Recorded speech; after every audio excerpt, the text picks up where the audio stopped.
the world just like that came to an end. Out of nowhere, a pandemic hit, and the news was showing a record-breaking number of infected 40,000 people. But that wasn't all. There was also a global war going on, which tanked the economy and led to food shortages. And with all these horrors piling up, some ominous signs started to show up. But who was it that hammered the final nail in the coffin? It was humanity itself. In the end, the ones who brought about humanity's downfall were monsters that looked like they jumped straight out of a video game. And what happened next? Well, everyone knows that part. It's just like in those Zakari stories or those novels with meta-humans people with special powers. But this time, there was something different between reality and those games. The meta-humans weren't strong enough to wipe out the apocalypse completely. 3 days later, everything around is in ruins, but there's still one building in the middle of the city that's totally untouched. And inside, there's a young guy just chilling and eating like it's no big deal. He doesn't seem the least bit worried about the end of the world, but honestly, that's only because he's still living his life like nothing's happening. But there's a catch: this guy is completely cut off from everyone else. That guy was the only person living in that 100 square meter apartment. His whole family, including his mom and dad, they're all out there.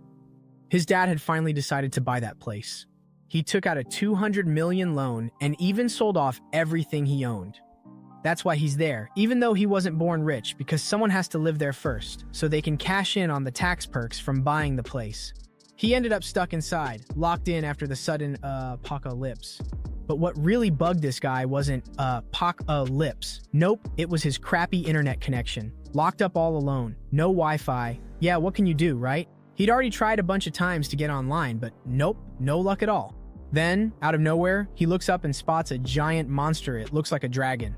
This beast is lightning fast. In the blink of an eye, it's already opening its jaws, ready to chomp down on him and the whole building. All he can do is scream and try to shield himself with his hands. As the monster charges in, he's already shrieking in terror, curled up in a ball inside. Suddenly, he realizes that nothing happened.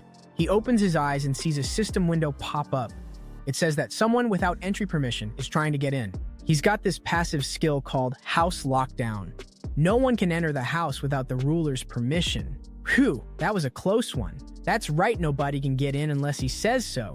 Maybe that's the secret to why he survived for so long. It's all thanks to that handy skill. So, we're back to the beginning again. He tries to open that door, but nope, no luck at all. Super frustrated, he starts kicking the door, but it just won't budge. Dang it! He looks out the window. Every building on that street is totally wrecked, and this is already the third day since the world went kaput. The guy just can't take this world anymore. But thanks to that passive skill, he keeps on being protected. Or, in other words, stuck all alone in that house. So sometime later, there he is, staring at that system window in a dark room surrounded by a mountain of trash. Meanwhile, the system is flashing that the ultimate recluse can't leave the house. Ultimate, huh? Yeah, right. He wants out of there so bad, but he's already tried everything, and there's just nothing he can do to change it. And now, the only problem this guy's got is a serious lack of food. The guy already ate everything he had, and there is barely anything left now. And since yesterday, he hasn't even had the energy to turn on the fridge, that fridge of his. He had a bunch of stuff preserved in there, which is why he managed to survive for quite a while. No sweat, but that life didn't last long. Now he keeps thinking he's only got a few tiny packs of noodles left to eat. Whoa. Suddenly a notification pops up. You hunted a level 23 magic. Now you've earned a huge chunk of XP. And your skill level just went up. Huh? He got XP without doing a single thing? How weird is that? So he heads over to his window to check out what's going on outside. And he spots that some goblins had taken down that giant monster, the one that was just outside his window a moment ago. So he figured out that he ended up hunting that monster just because it crashed right into his window. That's why it fell, already dead, right there on the ground. Yeah, that's gotta be it. But thanks to Fator, maybe the system, he scored a new skill and some loot that's almost meeting the requirements. And now, they're about to calculate the loot. While he's watching those monsters outside, he notices they're making a whole lot of noise. Why are these monsters suddenly going into frenzy mode? What the heck is happening to these creatures? But out of nowhere, a blood-curdling scream starts making their heads throb with pain. Meanwhile, the loot calculation wraps up, and he gets 2,32411 dropped straight into his wallet. Holy moly, that's a ton of cash. Even he can believe how much money that is. And just like that, the power that was out suddenly comes back on.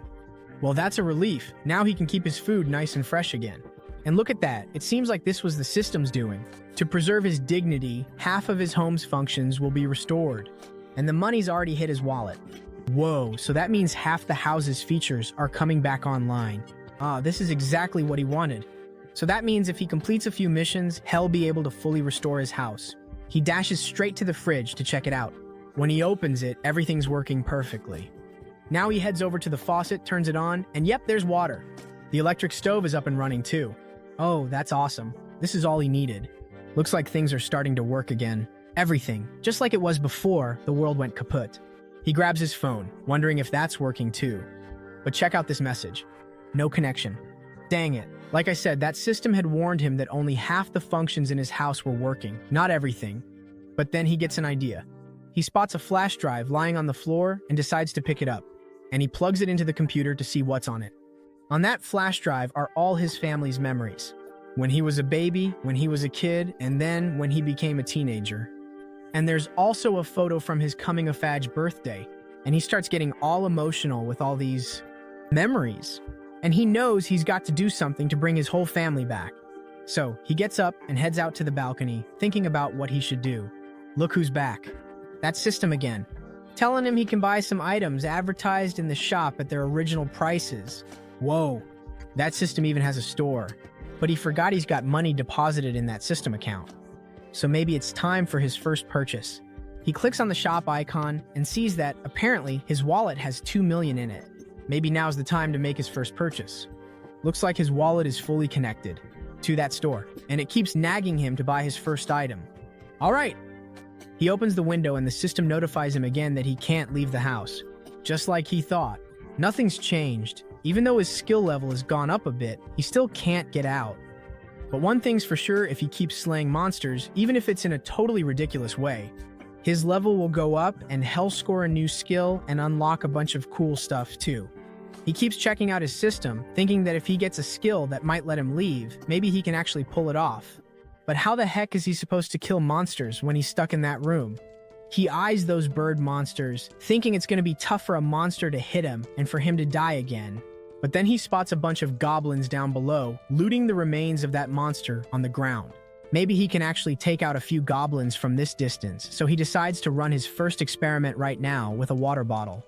If it were me, I'd pick something a little less important. He gets ready, takes aim, and hurls that bottle out with all his might. And yep, that bottle went right through, so it works. He can toss stuff out of the house, so now he's going to try it with something a bit heavier.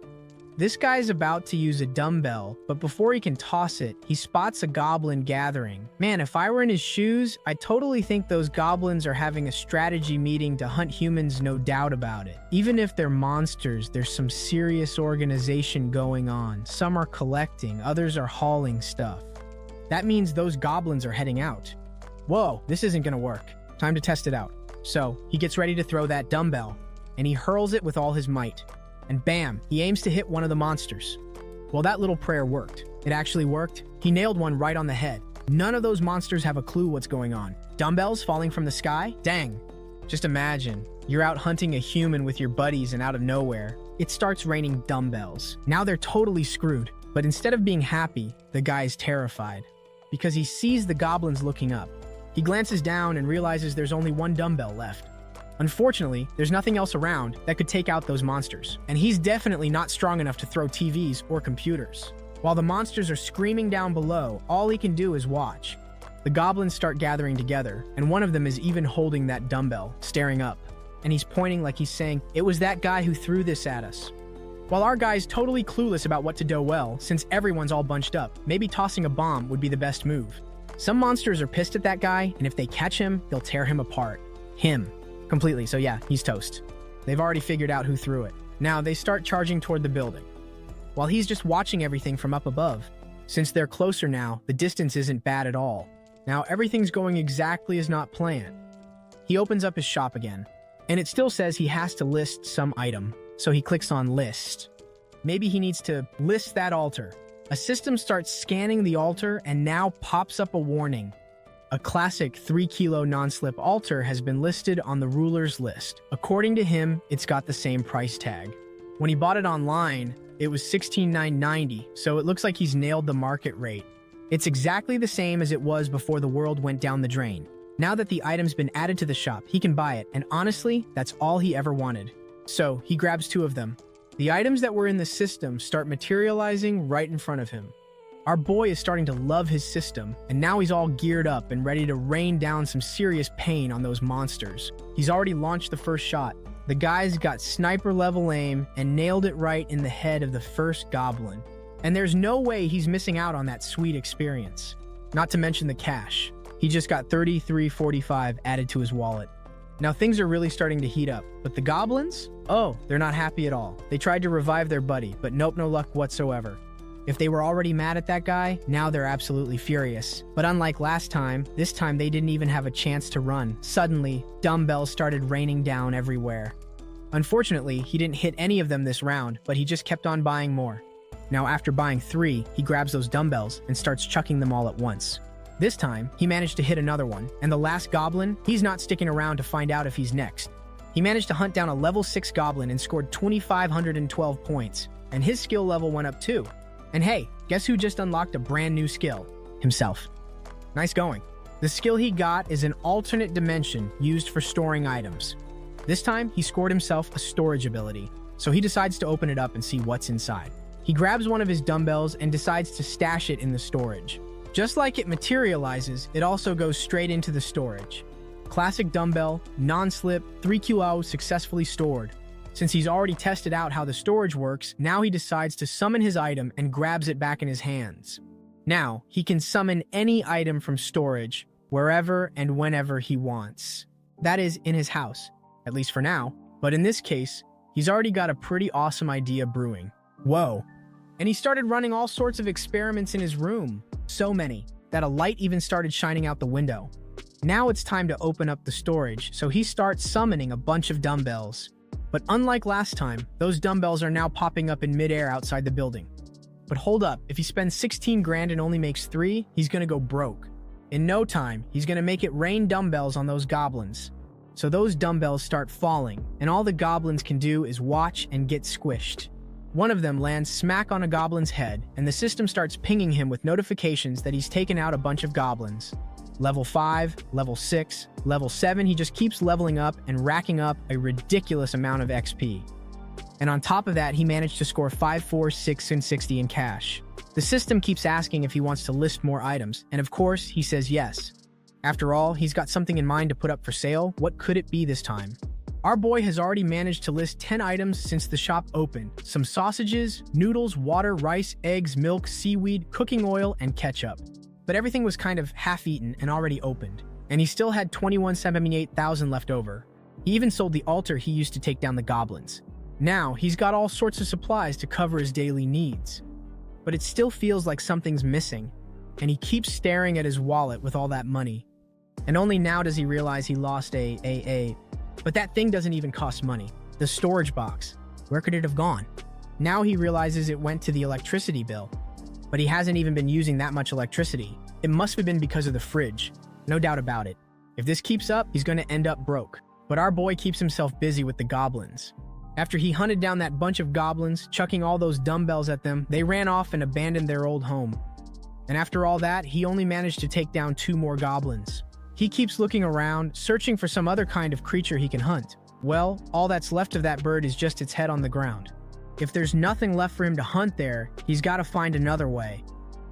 If only another magic would crash into his window again and he'd score a jackpot like last time, everything would be smooth sailing. But out of nowhere, luck smiles on him, and he spots a new bird, a real beauty, just like before. Another magic trying to gobble him up just like last time, and he freaks out again. Whoa, another magic! He runs off, saying that God really hasn't abandoned him. He grabs a frying pan, ties it to a ladder, and sticks it out the window to try and catch the monster's attention. That frying pan starts to shine, and the plan actually works. He gets the monster's attention. The beast growls, eyeing this weird guy making noise and flashing lights from his window. There's no way this plan could go wrong. Now the monster charges straight at him, just like last time, full speed ahead with that huge gaping mouth. Well, looks like the plan actually worked. Now all he's got to do is wait for the monster to kick the bucket. But unlike last time, the monster slammed into the barrier while he was watching, thinking that at this rate, everything was in the bag. He was counting his chickens before they hatched. He thought he'd level up as soon as he took that thing down, but not this time. The monster managed to stop just in time, and only the gust from its wings blew into the apartment.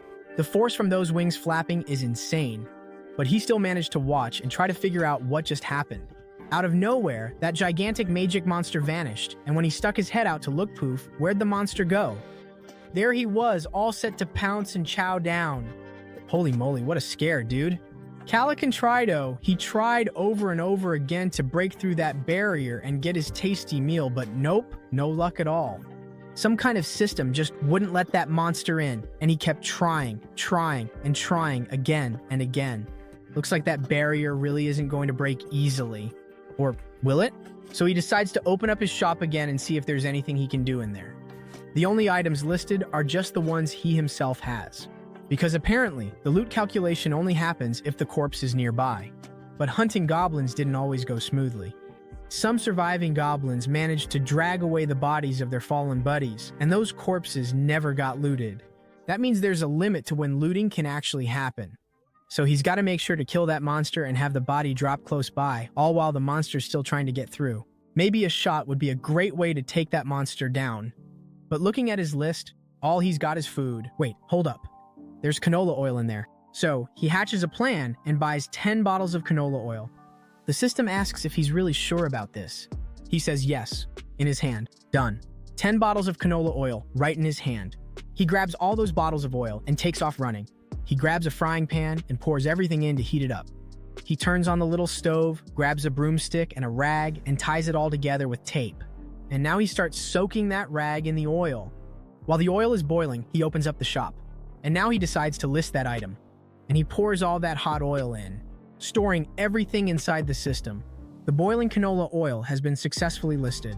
Now all that's missing is a lighter. His secret weapon is now ready. Everything he needs is right at his fingertips. Now he sets the rag on fire. With the help of the oil, it's going to take ages to put that out.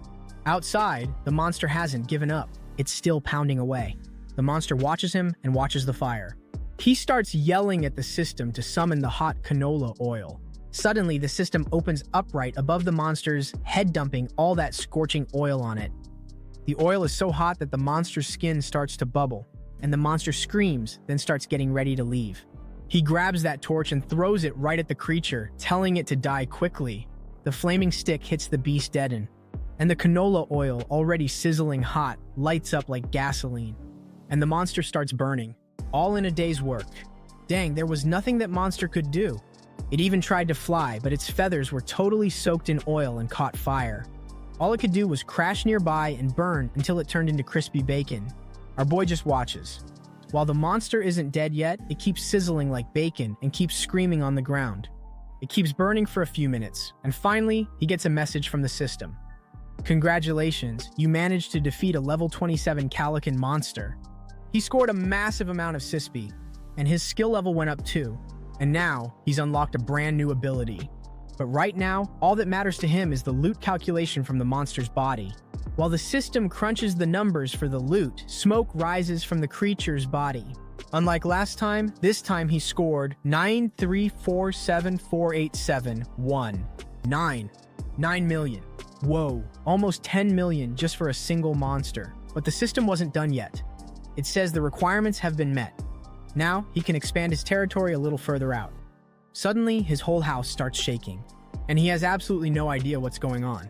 Out of nowhere, his vision starts getting super weird. It's like he suddenly has X-ray vision or something. He starts yelling, and he's rubbing his eyes, trying to figure out what on earth is happening to his sight. Apparently, he can now sense, see, and hear every single inch of the hallways and his house, even the houses next door. And then he realizes there are people there, in one room, shut away, just like him. He always thought he was alone, but it looks like there are actually people there. Those are the neighbors from the house next door. Wait, is this really happening, or is he just imagining things? There are people there, a whole family. But he was convinced he was totally isolated in that building. Then, just like that, the X-ray vision switches off. Well, just a moment ago, he saw it all. Choi, the dad, 30 years old. Park Yoon, also 30 years old, the wife. And two little girls, Choi Nain, who's 6, and Choi So, just 3 years old. The system pops up a notification saying he's found beings who meet the requirements to be accepted as citizens. Would he like to grant them citizenship? Oh, for crying out loud, he has no idea what this system is even talking about. What do you mean? So now he's a ruler and can hand out citizenship to people? And get this, anyone he doesn't give citizenship to gets kicked out of the house. The system just keeps firing off notifications. It keeps asking if he wants to grant citizenship to those people, and if he doesn't, they'll all be left out there, exposed to the monsters. So he tells the system to grant citizenship to all 4 of them. The system obeys. Awesome. Maybe he's unlocked some new abilities related to citizenship, so he decides to take a closer look at his supreme eyes. Level 1. Nothing in the house can escape his gaze with that skill. It's really good, but he still wants to check if there's anything about citizens under the ruler's passive ability. There it is, citizenship management. Sure enough, it's got all the info he needs right there. The current population is 4, but it can hold up to 600 people, and even the trust level goes up to 600. That's an insane number of people under one of the kids' names. There's a trust score of 24 and a level 9. There's even an awakened ability. Looks like they can even gain a bit of experience. And he can hand out money to them, assign missions, or even kick them out. He can even control exactly how much money he gives. Whoa, if that ability had landed in the wrong hands, everyone there would be totally doomed. So, does that mean this system is going to make him stronger like this? Maybe he should give one of them a mission. He can set up a mission description, time limit, reward, and even a penalty for failing. It's basically like having admin powers. He can fill in any mission requirements he wants. So, in this case, he's going to assign a mission to hunt a goblin. Time limit, 168 hours. Reward, a small amount of XP and no penalty at all. Would he like to assign this mission, yes or no? But if there's just a basic reward, how far can he actually go with the failure penalty? Could he, set the penalty to death? Alright, so here's how the mission's gonna look. Hunt goblins with a 168-hour time limit to earn a small amount of XP. And if you fail, you die. Yes or no? He thinks that penalty is way too harsh, and maybe he should just cancel that request. He keeps thinking that if he wanted to, he could just kill his citizens whenever he felt like it. Is that really his power? But something doesn't add up. What's he actually going to do with this ability? Right now, what are the possibilities? And what about those supreme eyes? So, he starts using his supreme eyes to try and dig up something else, since he can see absolutely everything. He's going to investigate thoroughly. Meanwhile, in that house down the street, the wife is super worried and asks her husband what they're going to do from now on. And he just scratches his head, desperately trying to come up with an answer. Unfortunately, he's going to have to go out to get some water, and Shell have to stay there with the kids and wait for him. But she thinks that's way too dangerous. Still, sadly, they don't have any other choice. But is there even anywhere nearby where they could find water? He remembers there was a convenience store close by. There's definitely got to be something there. One of the girls pipes up and says she's not even thirsty, so Dad doesn't need to go out. But Dad tries to keep it together, because someone's got to do this job. He asks his wife to trust him, promising he'll definitely bring something back. She's not a fan of this plan at all, but sadly, she can't think of anything better. All she can do is agree. Meanwhile, our boy is watching everything unfold with his all-seeing eyes. The situation is even worse than he thought. So, he opens up his shop and checks out his item list. He's thinking it'd be awesome if he could store more stuff. Maybe he should open up the skills window. Let's do this. He can buy listed items, and he's also got that passive dignity preservation, which restores some functions of his house. And there's also the alternative dimension, where he can stash a bunch of items. Reading through all that info, he gets an idea. Maybe he should level up his Supreme Resource Shop skill. So he starts activating it, leveling up that skill. Awesome. The Supreme Recluse's shop is now at level 2, and the number of items he can list has jumped to 20. And he also gets a 10% discount on the price of all items. A 10% bonus is a pretty sweet skill, not bad at all. And look, he's still got 2 points left. Maybe he should invest more in the shop's preservation, or maybe in dignity, so he can meet more citizens from now on. And that's exactly what he does. Now he can list 40 items in that shop. And there's also a feature to restore items. Whoa. That means he can take old items and turn them into brand new ones. Looks like leveling up his shop to level 3 was totally worth it. Now, he decides to open the shop to buy water, sundaes, and tangerines. Maybe he should level up his other skills too. Just saying. Who knows, he might discover something cool. The next skill he's going to level up is the preservation of dignity of the so-called recluse. If he provides electricity and water to his neighbor, he can ask for all sorts of things in return. So let's do this. That skill just hit stage 2. And now he can register some vassals. But he's never even heard that old word vassals. They'd rather call them collaborators, honestly. All right, back to the neighbor's house we go. The dad's already heading out to get some food. Meanwhile, his wife tells him to take care. Shelby waiting eagerly for him to come back, along with their 2 kids. He gives each of them a kiss and tells them to guard the house while he's gone. He promises he'll be back in a flash, but the girls, with tears in their eyes, ask if he's really coming back. And he tells them yes, of course. He's just going out to get some food and water and asks them to behave and listen to their mom.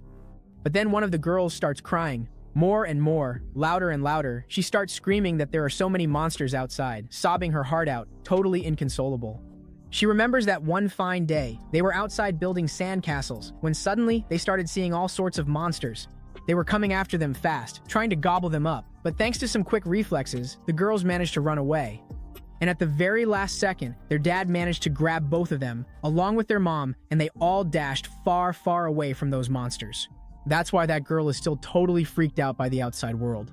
The dad remembers that scene too, and honestly, he doesn't want to go outside either, but he's got no other choice. The 2 girls start crying their eyes out, totally inconsolable, while their mom tries to calm them down, telling them to stop and that everything's going to be okay. Dad looks tough on the outside, but inside he's shaking like a leaf. This might be the last time he ever sees his family, but he's got to keep it together.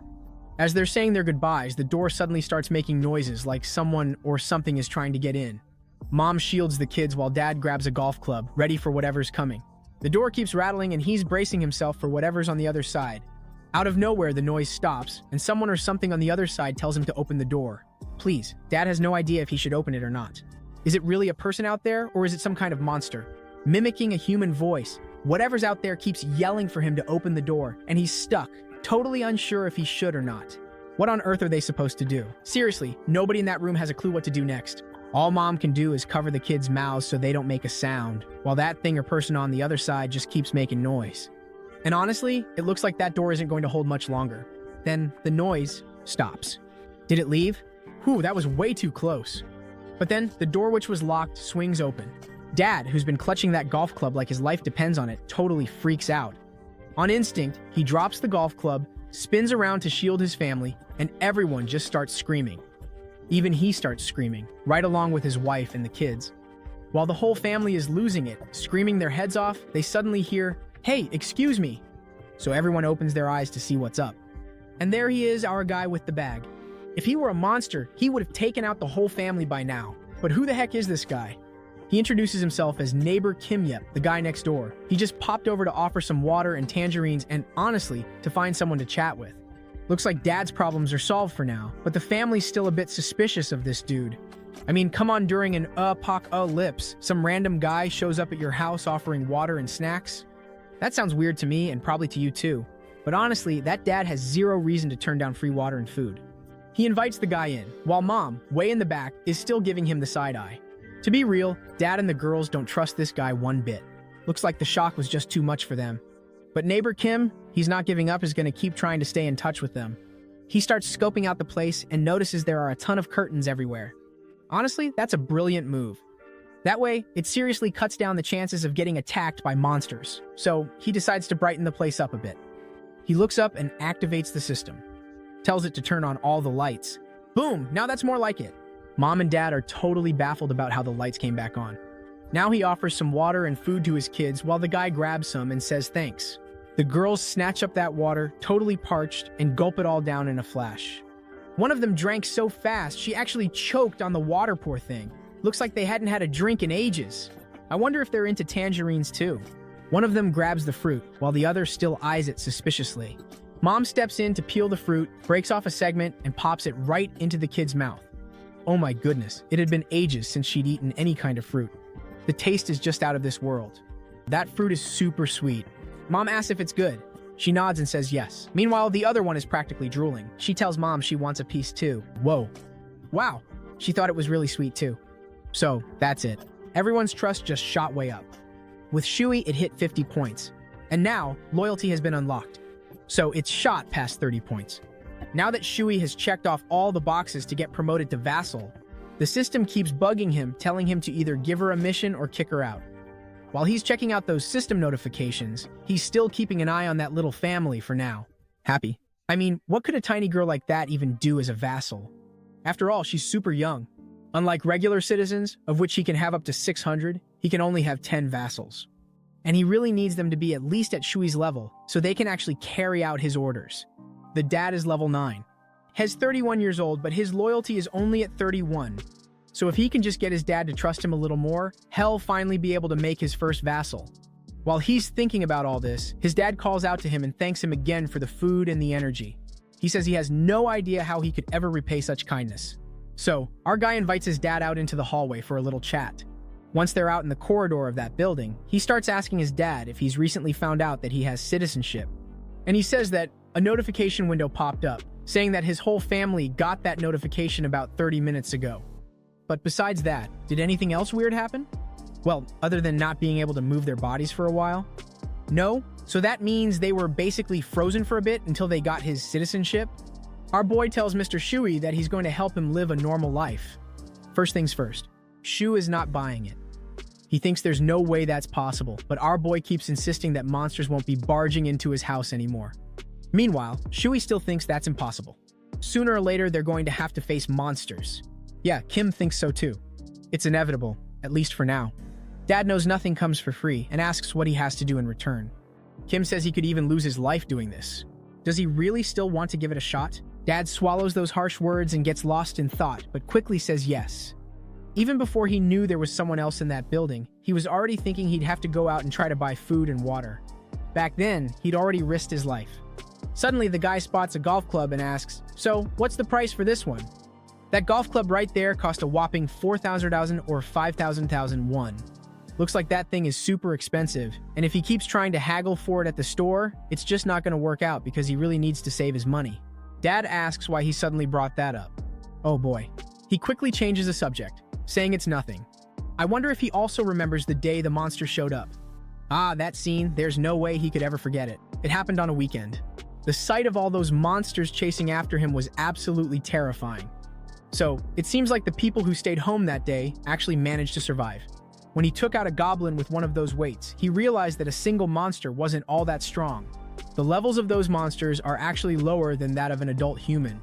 But what really makes things tough is that they always move in groups. But honestly, that's kind of the same for humans too. So, all he needs to do is build an army first.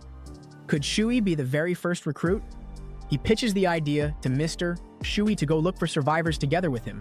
Amidst that city, with all those destroyed buildings, there were still a few left standing. And among those, with all the windows blacked out, there was a penthouse that still had power. And inside that apartment, the system notified him that Shui's trust had gone up. And then, it looked like it went up again. His trust level with Shui now hit 40 points, while the others stayed the same. And his population is still just 4 people. Maybe, among the survivors, he'll eventually be able to look for his family members. After all, he's slowly getting to know a lot of new people. Then, out of nowhere, he hears a noise that totally ruins his peace. He gets up, trying to figure out what's going on. He heads over to the balcony. It sounds like the screams are coming from out there. Looking down, he spots a group of people fighting. They're up against a bunch of goblins, but since he's stuck in that apartment, it's going to be pretty tough for him to help those folks. The goblins start screaming like maniacs, but the humans aren't giving up. They're ready to do whatever it takes to survive. One of the humans is so strong that he hurls a ball right at a goblin's head, launching the poor thing way off into the distance. While everyone else is freaking out over how insanely strong that guy is, Kim is just as clueless as the rest. How does that dude have so much power? And there's another guy over there too, rocking a bow and arrow. He's already fired off 2 arrows, nailing 2 monsters right in the middle of their heads. Honestly, it looks like those goblins don't stand a chance against this squad of humans. Now one appears with a stick, the guy takes a huge jump, 5 meters high, and jumps towards that one. Goblins. The poor goblin didn't even have a chance. His head got completely smashed in with just one swing of the staff. That guy is on a whole different level. The rest of the goblins start running for their lives, totally aware they can't handle this human crew. This group is made up of defenders and also some weaker folks. Among those hiding behind a monster's body, one of the defenders and attackers was a girl with a 6th sense. Sharp as ever, she notices something dropping to the ground, so she aims her bow to check out what it is. But then she realizes it's just a bag of food, and up above, there's a guy waving, looking all energetic. In his apartment, Kim keeps waving to see if anyone sees him. The woman looks up and sees him. He starts waving even harder, looking like a total lunatic. Then his doorbell rings, and it looks like his very first visitor is knocking at the door. There he is, standing with a box in his hands. Kim opens the door and invites him in. The guy thanks him and steps forward. But what could be inside that box? But as soon as he puts one foot inside, some kind of system blocks his entry, and he's left totally confused. Looks like there's an invisible barrier right there. Kim stares at his system, trying to figure out what just happened. Yeah, him too. The system said that guy isn't qualified to enter the house. Wait, what do you mean? He's not qualified? What does that even mean? Not even Kim himself has a clue about what's going on. What could this possibly be? He starts wondering if maybe no one is allowed to enter his house. Maybe only people who are registered, like his vassals, can come in. Is that it? Well, since that guy can't get in, who's gonna grab the box and bring it to him? He'll have to do it himself. Everything in his house that could be used as a weapon is packed inside this box. So he grabs the box, sets it down on the floor, and starts opening it up. All right, first up, there's a toolbox. Second, there are some butcher knives.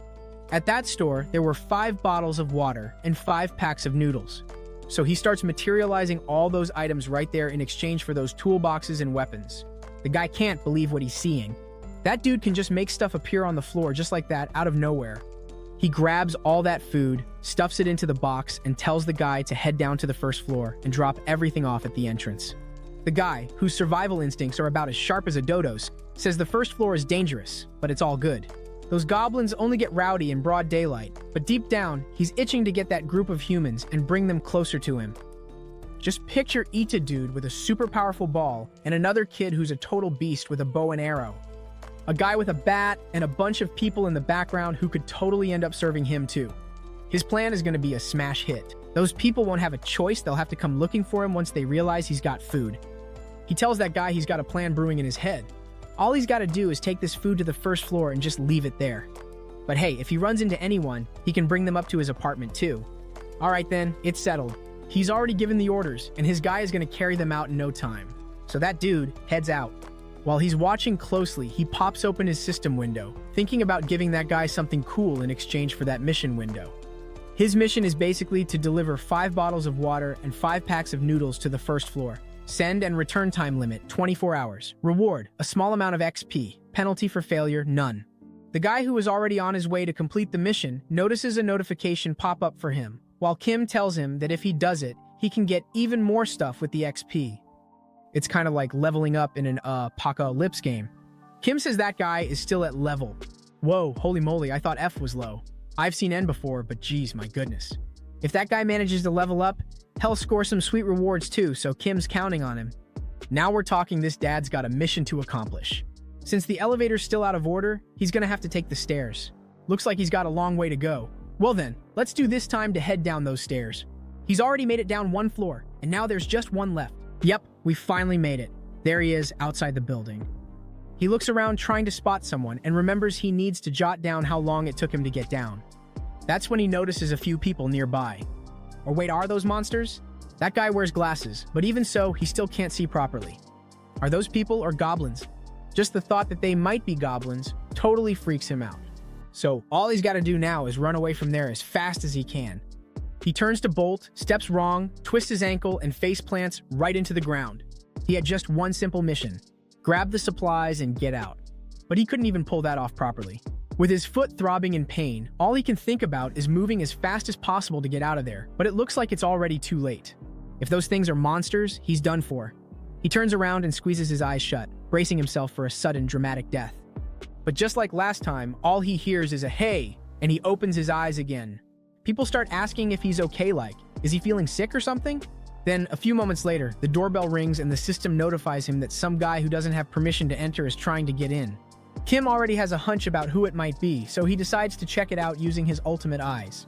Well, all he sees is a group of people along with his very first citizen.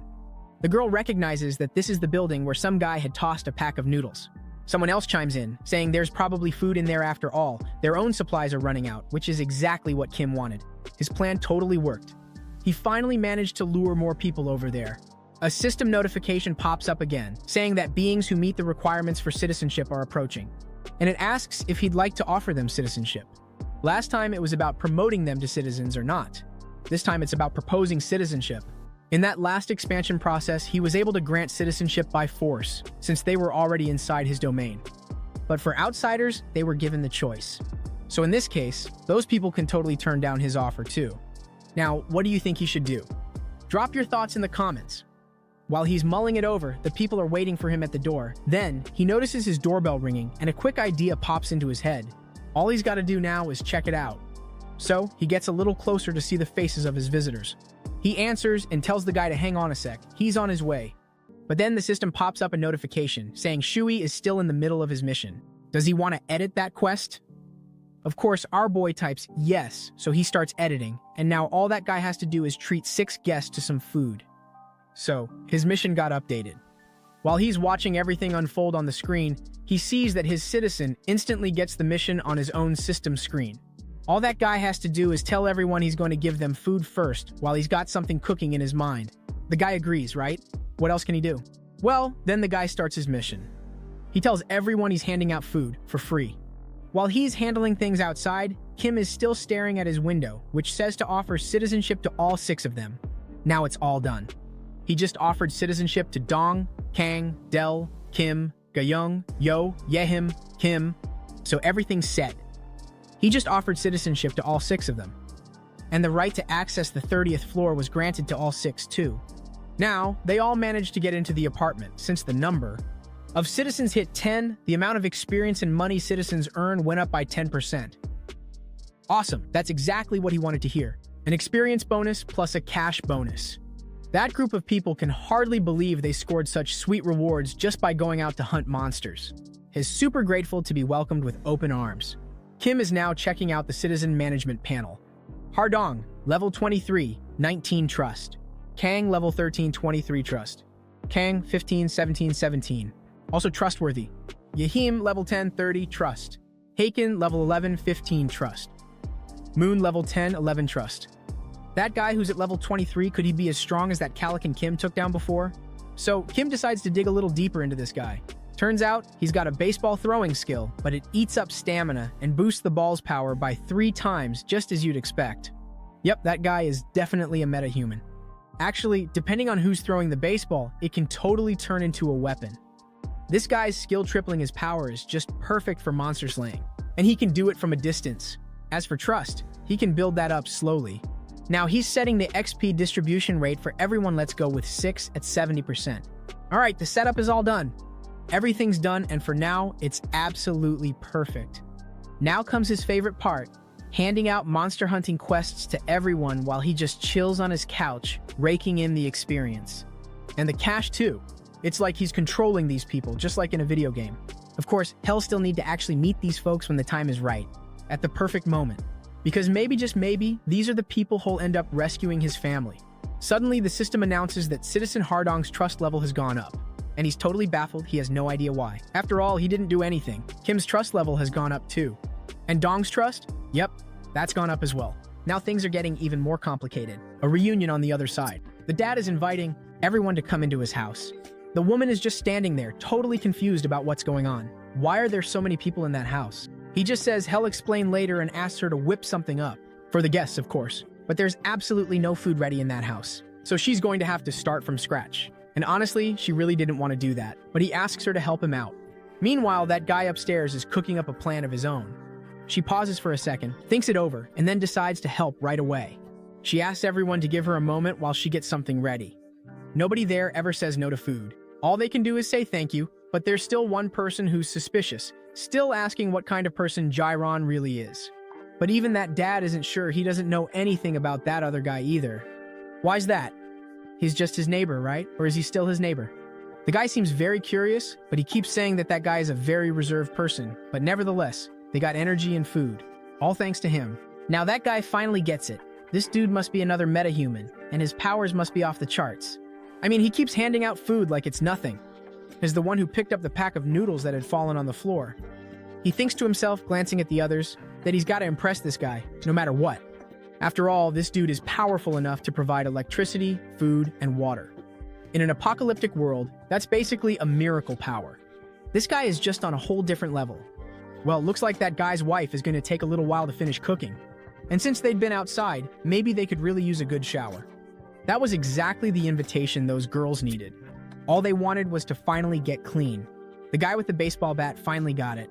If there's electricity, that means all those apartments are usable. And that also means they've got hot water. Wow, it's been ages since anyone's had a hot shower. Could this be another one of Mr. Jiren's superpowers? Honestly, I think I'm just gonna start calling this guy Jamin. He points the way for the girls, telling them they can both shower at the same time. And it wasn't just the baseball guy who thought this dude was some kind of metahuman. The other guy was thinking the same thing. And honestly, it's pretty likely this guy's got way more powerful abilities than anyone else there, right there. But then one of them grabs the other's shoulder and tells him not to lose hope. All they need to do is give him a good beat. A beating. But he couldn't even get the whole word out. The other guy just calls him a lunatic, totally shutting down his train of thought. All they really need to do is impress this guy. That's it.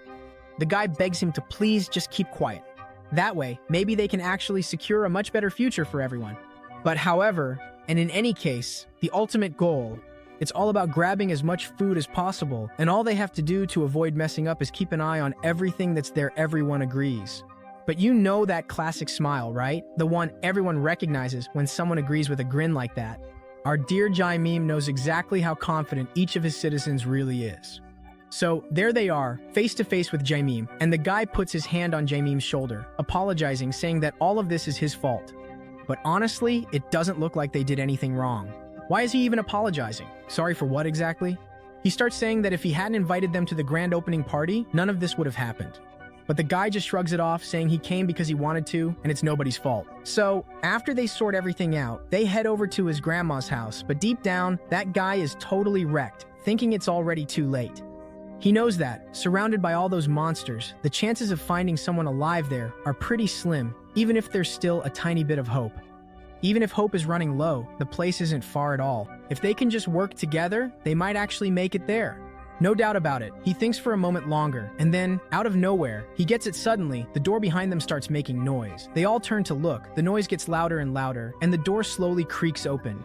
The guy instantly gets his ball ready in his hand, and there he is. It's Jaimin, holding 2 bags, just standing there. The guys had a weird feeling the first time they saw that dude.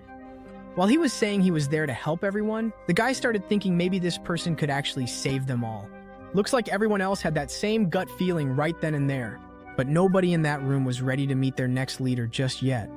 Everyone in that room is seriously hungry, and now they're all gathered together, just waiting for the food to show up. Yeah, it seems like that place got a little too cramped for that many people. But you know, they all showed up without warning. So the dad appears bringing a mountain of food for everyone. But that guy is so clumsy, he almost drops it all. Rice goes flying as he tries to serve the guests. Mom's feeling a bit insecure, not sure if everyone's going to like her cooking. Oh, but honestly, everything looks perfect. Rice, eggs, salad, dried beef, and something that looks like a kind of omelet. Everything looks absolutely amazing. The girl with the bow and arrow is practically drooling. It's been ages since she's had a meal this tasty. Honestly, poor thing, she can't even control herself and starts wolfing everything down super fast. Mom says she was only able to whip up such a delicious meal thanks to the ingredients Jamin brought. Otherwise, she would have just served rice and tangerines. Well, after she said that, Park's confidence shot up to 50, and she also leveled up to level 5. Looks like her confidence hit the peak of 50 before her husband's did. Anyway, everyone thanks her for the meal and digs in. It's been a while since they've eaten food cooked on a real stove too. In an apocalypse, that's pure luxury. Yep, everyone totally agrees. The item that everyone thought was the coolest was that egg spring roll. It looks just like those sweet spring rolls you get at Japanese restaurants. Suddenly, one of the daughters shows up, saying she wants a little bit of that roll too. Egg spring roll. Mom says she'll make more after the guests are done eating. But the girl with the bow calls her over to eat together with her. So she runs over stuff that seems totally normal to folks like us. For them, it's a real luxury. That egg spring roll was made with a whole lot of love. And the taste, absolutely one of a kind. Kim calls everyone over to sit down and eat together with him. After all, there's enough food for everyone. The two of them thank him and say they'll have dinner together. Apparently everyone there is just living a normal life. Just like our main character. He thinks to himself that it's been ages since he's had a meal this tasty. Just like this. He remembers the food his mom used to make, and he hopes that everyone is safe and doing well. That food vanished in the blink of an eye. They ate so much they ended up getting sleepy, so the mom decides to tuck the two of them into bed. While Kim watches, he starts saying that they're going to finish the conversation they just had. He remembers everyone saying they can't go to Grandma's house, even though it's so close. And the reason? Goblins. They're still the biggest problem in this area. Apparently, that apartment building's underground parking lot is the perfect hideout for them. There are about 50 goblins there, and it looks like that's their base. Someone else chimes in. 50? No way, there are way more than 50. There are thousands of those monsters packed in there. Whoever thinks his eyesight only works up to the 30th floor is dead wrong. And maybe that's why the goblins can sneak into the apartment building through the basement. They realized that all the apartment entrances were connected to the basement. So, because of that, they didn't want to leave. But as far as Kim remembers, there are several side entrances. And the plan these guys had was to use one of those side entrances to get out. But right in the middle of all those goblins, there was a monster way more dangerous than the rest. Well, Kim had no idea that monster even existed. The guy goes on saying that the monster looked kind of like a bear, or maybe a wolf, and they even tried to fight that beast. And the only reason they managed to get out of there was because that monster was busy fighting the goblins. That monster, even though it was super strong, didn't seem all that smart because it attacked anything that moved. Whether it was goblins or humans, didn't matter. Whoa, a wolf or a bear? Unfortunately, they can't really say for sure. The place was way too dark. Yeah, sooner or later, they're gonna have to face that beast. But as humans, they still have their own limits, or at least they did. After all, who's there to help them out with their system? But that's not what they're talking about right now. They're using bows and balls, and if they keep attacking and throwing stuff non-stop, maybe those things will just disappear. But that's a super easy problem for him to solve. He asks to take a look at the bow and also the baseball. They hand them over, and all he's gonna do is list those items in the system. Alright, first up is the baseball. And right after that, it's the bow's turn. Unlike the ball, for the bow, he's gonna have to cough up 3,000 to list a compound bow in good condition. Even though it's super pricey, listing this item is gonna be really handy. So he goes ahead and clicks yes. He asks if everyone there can use a bow, and then decides to buy 5 sets of compound bows and arrows. Even if some of them can't really handle a bow and arrow yet, they should totally take this chance to practice and get better from now on. Everyone's got to use these weapons. The confidence of his brand new citizens shot up big time 19, 17, and 30. And honestly, that just seems completely unbelievable to him. Everyone there starts thinking that, hey, if they work with him, maybe they could even save that other guy's grandma. Now for real, their confidence with the Byong has skyrocketed at lightning speed. Hunting is going to be way faster now. Everybody loved it, except for the basketball guy. Someone else even said that if this guy can pull that off, they don't need to risk themselves to go fetch the arrows anymore. But there's one thing. Before they get started, though, they've got to seriously cut down the number of goblins in that area.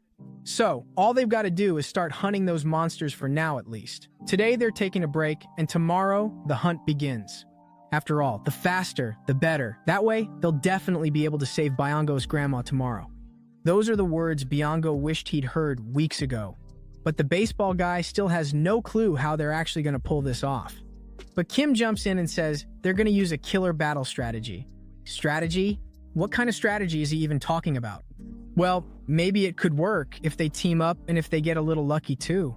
Finally, the system announced that Joey had completed his mission and scored 3,001. It's only now that he realized after handing out missions, you actually have to spend money too.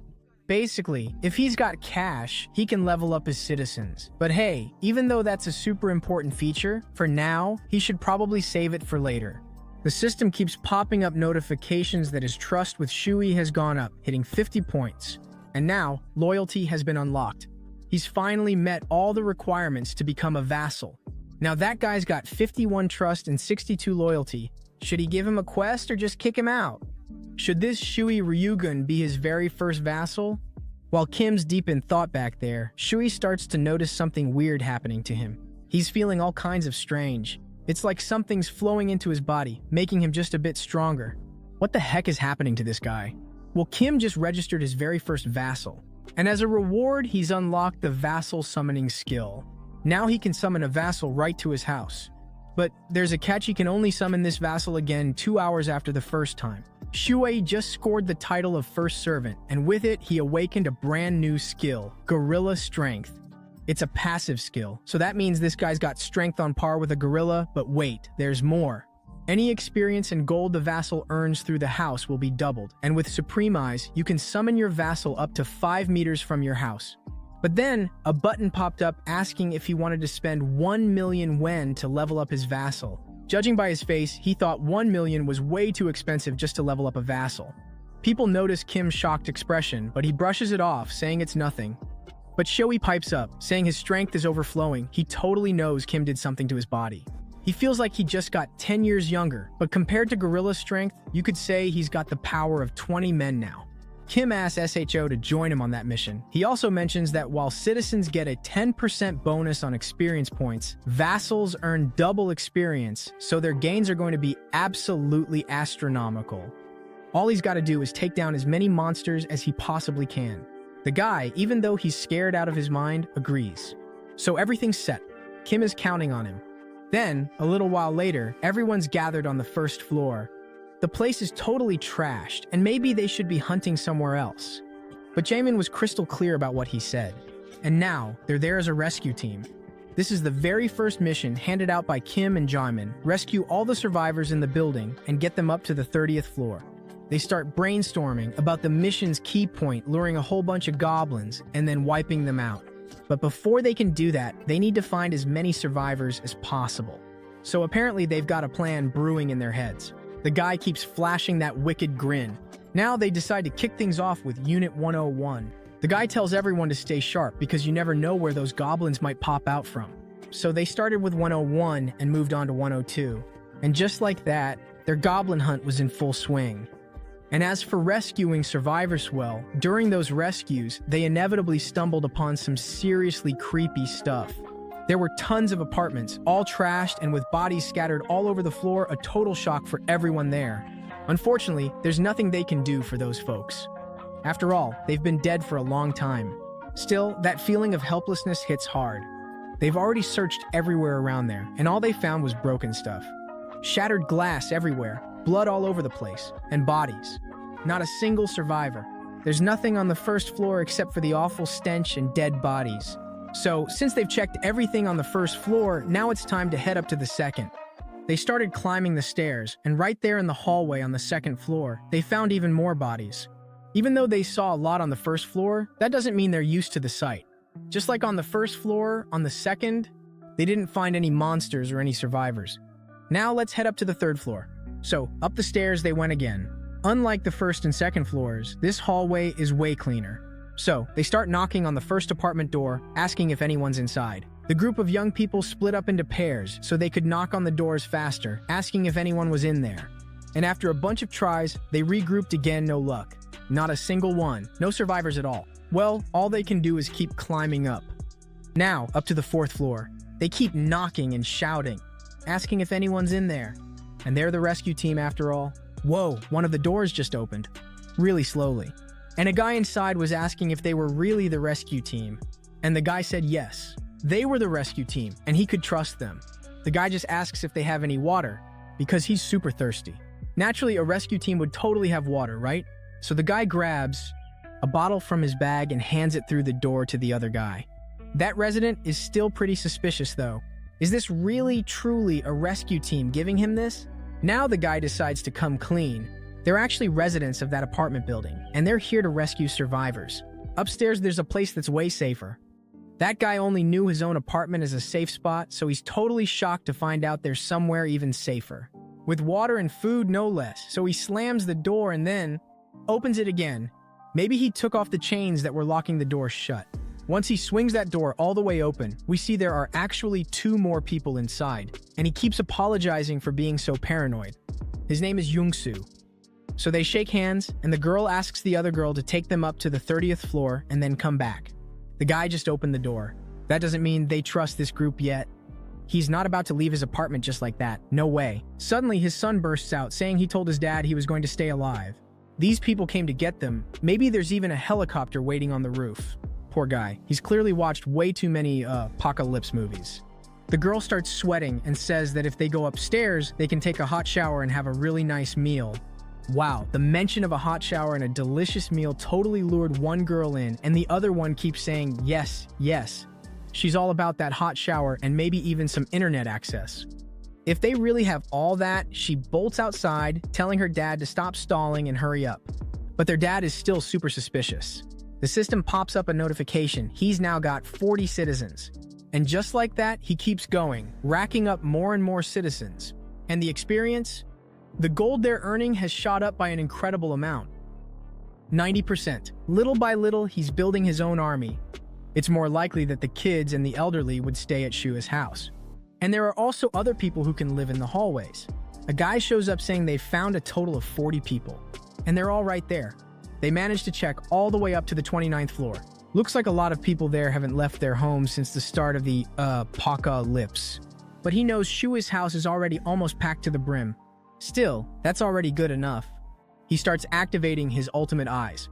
Now, nothing can escape his gaze, whether it's at home, on the stairs, or in the hallways. Every corner of that place is under the ruler's watchful eye. But when he uses those eyes, he gets this super weird look on his face, and people start asking if he's okay. Now they're moving on to the second stage, which is goblin hunting. In the hallway, everyone's already gathered, calling for everyone's attention. The guy kicks off the meeting by announcing that the hunt is about to begin. Their goal is to take out as many goblins as possible, since they're all hiding out underground. And the first place they're heading to is Block 1. Here's the plan. They're going to split into 2 teams and hunt down every goblin in Block 1. After that, they'll wipe out the rest in Block 2. But what if there's a huge swarm of goblins? What are they going to do? After all, they could end up trapped and cut off on the first floor. And what if that happens while they're hauling goblin bodies around? The girl tells everyone not to worry because she'll personally make sure every last one of them gets taken out. Unlike last time, they've got loads of arrows and plenty of compound bows. So everything's going to be just fine. Yeah, looks like everyone's feeling pretty confident right there. At least until they hear the first monster scream. Then, the hunt begins. But honestly, we still don't know who's going to be the prey and who's going to be the fact is the hunter. The girl draws her compound bow and lets the first arrow fly. Her aim is razor sharp. She takes out 2 goblins at once, leaving just one standing. And that last one, he doesn't even have time to react. He gets whacked right on the head with that baseball bat. In less than 5 seconds, they've already taken down 3. The other guy can't figure out why this dude even brought a bow, since he's just using the bat. Suddenly, the girl tells them to look. The goblin bodies are disappearing, which means they can't collect anything. Could this be another one of Kim Jae-min's abilities? Well, they have no idea, but all they know is that they need to keep going down. Block 1 is just the same. Your guy's just there. All he can think about is saving his grandma. He just knew he'd find a way to fix this mess. And his trust in these 3 folks just keeps growing. Meanwhile, back in the comfort of his apartment, he's sipping some water and checking out the system. Oh, what wonderful news. Even though he has absolutely no intention of doing that, it's like he's some kind of god or ruler, looking after those people. Now, Mon Byung's confidence is through the roof, and loyalty mode has been unlocked. Mon has racked up over 30 points, and she's also met all the requirements to be classified as a vassal. Even he was a bit freaked out by that. That took just a little over a few hours. So basically, the more vassals he's got, the faster he'll level up. Level 10 and loyalty at 88. Those numbers are insanely high. Not that it's a bad thing, and with that, he's about to register his second vassal a bit farther away. Over in Block 1, the battle rages on between the goblins and the humans, and the goblins are seriously getting their butts kicked. Suddenly, Monbong feels his whole body crackling and surging with some weird energy. It's like some kind of power is flooding into his body. He starts glowing, and everyone around him is like, what the heck is happening to this guy? Even the goblins start getting blinded by that light, and it just keeps getting brighter, totally blinding everyone in the room. Now that all those goblins are stumbling around blind, the guy shouts that it's the perfect time for them to attack. Even though they have no clue what's going on, they just start sprinting as fast as they can. Some of them hang back, while others start firing away with their compound bows. Their aim is absolutely flawless. They go for headshots, 1 arrow for every enemy. The girl's getting really good at this. She manages to take down 3 super fast, but those goblins just won't give up. They trample right over the bodies of their fallen buddies like it's nothing, just trying to get a little closer. Even though these humans are super strong and totally armed to the teeth, the number of goblins just keeps going up. And they just can't hold out for much longer, so they keep on running. Honestly, they never expected to attract this many. Looks like all the goblins from Block 1 and Block 2 are here for the party. The only thing they can do now is run as fast as they can to the emergency exit, and there it is. They barely made it in time. Everyone rushes through that door, and the guy manages to close it, but there's still a goblin trying to squeeze through, so everyone piles on to hold the door shut. Now it's a full-on shoving match, goblins pushing from one side, humans pushing from the other. They're using every last ounce of strength they've got, but it's just not enough to keep that door closed. If they let the goblins in, those little monsters are heading straight for the first floor. Shui tells everyone to hang in there and starts tapping into his gorilla passive power. Even though he doesn't really get how this power works, he just knows deep down that he's got some serious superhuman strength now. That door, which needed 4 people to hold before, is now being held shut by Shui with just one hand. And while he's holding the door all by himself, he shouts for everyone to hurry up and get upstairs. The monsters just keep piling up outside. And that door, it's getting heavier and heavier by the second. Now, he's got to use both hands to keep it shut. Even though this guy's crazy strong right now, it's starting to look like he might not be able to hold out. But he's fired up, determined to stop every single one of those monsters. No matter what happens, he's got to pull this off. The guy upstairs yells down that Mr. Shui can get out now. After all, everyone's safe at this point.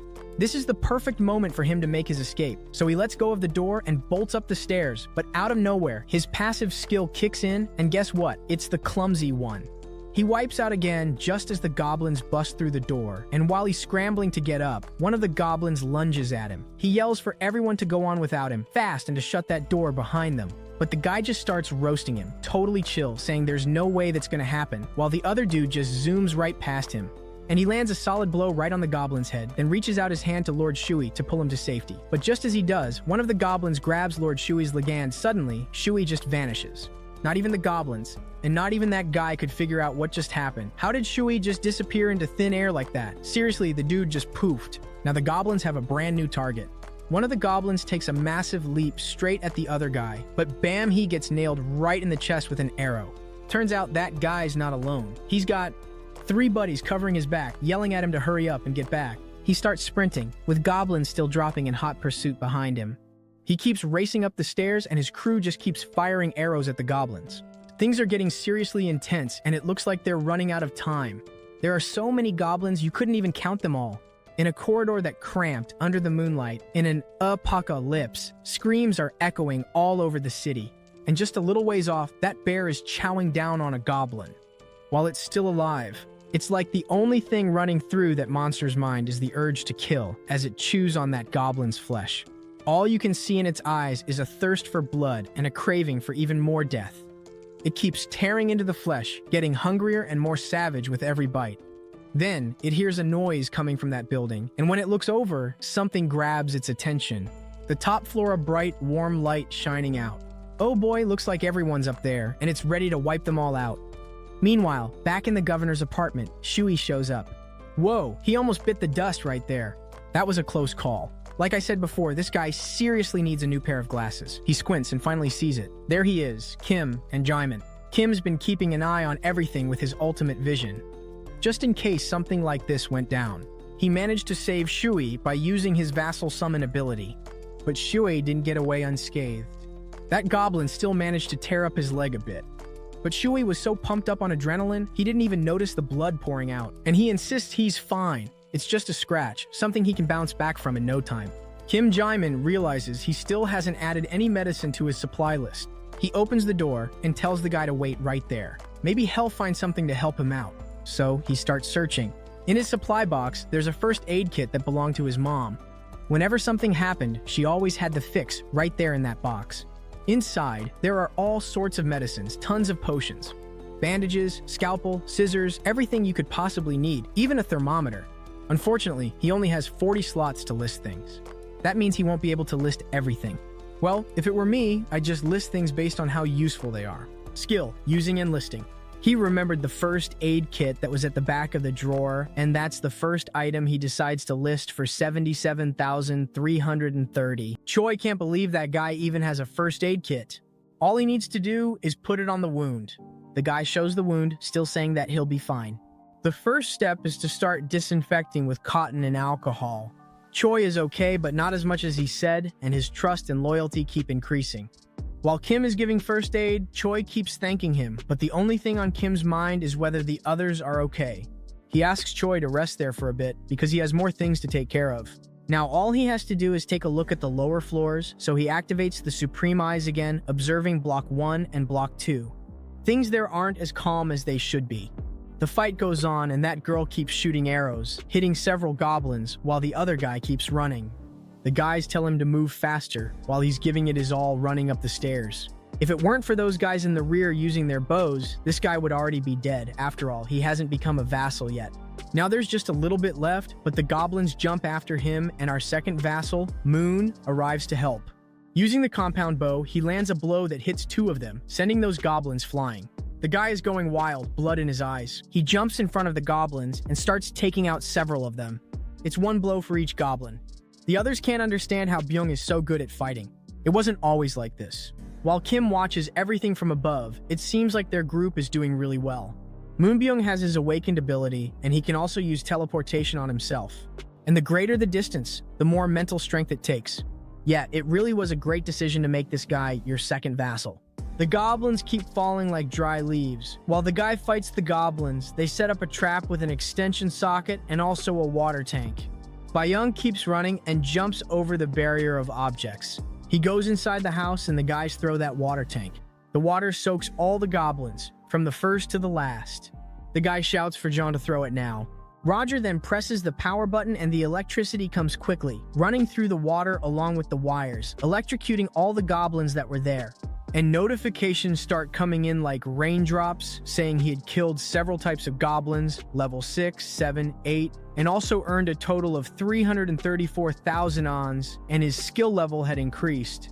Wow, that's really good. They managed to kill a lot at once. And now it seems like his domain is starting to expand, getting bigger and bigger. Is it just me, or is it reaching the basement now? His domain expansion now covers such a large area that it detects hostile beings and triggers immediate removal. The bodies of those goblins start to bubble up and swell. As they begin to scream, they all explode, and with the help of this new ability, he managed to kill 7 more goblins, gaining even more experience. Most of those goblins were killed by Kim Jae-min's ability, but there are still many left, and they're running away. But suddenly, one of them notices that there's a very large creature behind them and turns around to see what it is. And there it is, the creature, enormous. That giant bear opens its mouth full of teeth and sinks them into the goblin's shoulder, and all the goblin can do is scream. The other goblins are terrified as they watch that scene, but you know that all that bear monster wants is to devour as much flesh as possible. So it goes after the others, now using its claws to tear apart the flesh of those goblins. It continues in a frenzy, ripping through everything in its path, sinking its claws into some and its teeth into others. It seems there is nothing those goblins can do except die. The strength of that monster is immense, and it can even tear some of them in 2. Even though there are many goblins, there is nothing that can be done. As I said before, all they can do is scream. While the bear tears several apart and splits others, a group of goblins cornered at the back realizes there is no way out. They will have to fight. One of the goblins jumps onto the monster and starts devouring it alive, while others try to bite that tough bear hide. Even though that bear is strong and big, the goblins are numerous and they begin to pile onto the monster. There are 3 goblins just on its head. Now it's the bear itself that's screaming, activating its berserker mode. He manages to tear all those goblins apart extremely quickly. But after that fight is over, the bear is left completely confused about what just happened. And up above, a system window appears. Congratulations, you have just received your citizenship. Oh my goodness. Did he just make that big bear his citizen? That beast starts to writhe all over and its size begins to shrink. Amidst that tough, thick hide, soft, fair skin starts to appear. No one saw that coming. Could that monster actually be a female shapeshifter? After the transformation ends, she falls face first to the ground, surrounded by several goblin bodies in the basement. Kim Jae-min was watching everything from his apartment. As he watched that woman on the ground, he wondered, who is this girl? Even though he doesn't know her, she will be an essential piece in building his army. Well, the system showed that her name is Oh Yeonju, and she has the ability to awaken the bear man. That ability transforms the user into a beast, and all physical and regenerative abilities are maximized. Wow, even this guy was amazed. And she's at level 33 and even has an AE rank ability. Besides that, her trust with Hadong reached 50 points, and also with Yu Il, 50 points. That way, the loyalty of both was unlocked. He himself couldn't believe that these two would reach such a level of trust in such a short time. And even Kang surpassed 30 points. thus meeting all the requirements to be registered as a vassal. Yeah, that was all he wanted to hear or see. So he began to register Kang as his newest vassal. Now he has reached level 25 and is his third servant. Trust 52, loyalty 31. And the awakened ability, Iron Knight. A user can summon a halberd and a suit of iron armor that covers their entire body. Its rank is B. This ability is going to be quite interesting. Does that mean the ability depends on the vassal's level? Choi unlocked the gorilla's strength and is at level 20 with a C rank. Kang has the Iron Knight ability, B rank. He was at level 25. And lastly, Mon. This guy has a teleportation ability and was at level 30. It seems that from the moment they were registered as vassals, their levels were determined based on the rank of their special abilities, classified as A, B, or C. Or maybe the abilities are chosen randomly. If Mon were to receive an ability ranked according to his value and loyalty, it would be A and C. So Choi, who has higher loyalty, should have gotten a rank B ability, not a rank C one, since Kang received a rank B ability with a loyalty value of 31, which is quite low. He keeps trying to figure out the factors that contribute to the appearance of higher ranked abilities. This guy is starting to look like me, always trying to figure out what kind of works you all like. Yeah, it seems like that information is pretty critical. After all, he can only register 10 vassals, and if he knew what kind of abilities they would get, he would only register the high-ranking ones. Yeah, he doesn't know what might happen if he registers a metahuman as his vassal. Maybe a problem could arise, right? But he already did that, and now the metahuman is able to move freely between stairs, elevators, and hallways. So he gets a little closer to the elevator and decides to use his supreme eyes. The girl is still unconscious on the 30th floor, and he remembers Mr. Choi. That's the 13th floor, and as the doors are opening, he asks Mr. Choi to bring the girl who's in block 2 over there. Well, we're back at the scene of the electrified goblins episode. The guy realizes that the shock was so intense that one of the goblins had its head blown off. A swarm of goblins had suddenly rushed at them. It's almost as if someone was controlling these monsters. If that were true, just imagine how powerful this enemy must be. They keep going down and now notice that there are several goblins killed in a very cruel way, and he's sure there's something much worse out there. They start talking among themselves that the ruler is quite a peculiar person, but even so, he has warm water. The girls are in disbelief. Could this be part of Kim Jae-min's skill set? While they remembered that their mother used to say that the food was thanks to the ingredients Kim Jae-min had given them. The guy is convinced that this is, in fact, his ability. While they're rolling up all the threads, he recalls that Byung used to have a very introverted ability and suddenly turned into a monster-killing machine after meeting Kim Jae-min. That guy's abilities are truly something to be feared, no doubt about it. But no matter what ability that guy has, it all leads to the same conclusion. Choi keeps going down. He quickly gets out of the elevator, thinking about that damn world. The only thing they can do is be chosen by them. That way, they can greatly increase their chances of survival. While he still has his supreme eyes active, watching everything in order to survive, he must do everything within his power, and even things beyond it. Now we are transported to a dream, or perhaps a flashback of what happened. A boy is playing with his toy in the park of an apartment complex, being watched by his mother. The boy was very happy. It seems he had gotten a new toy. The two of them had a normal and very happy life. The boy loved playing outside, but then suddenly everything changed.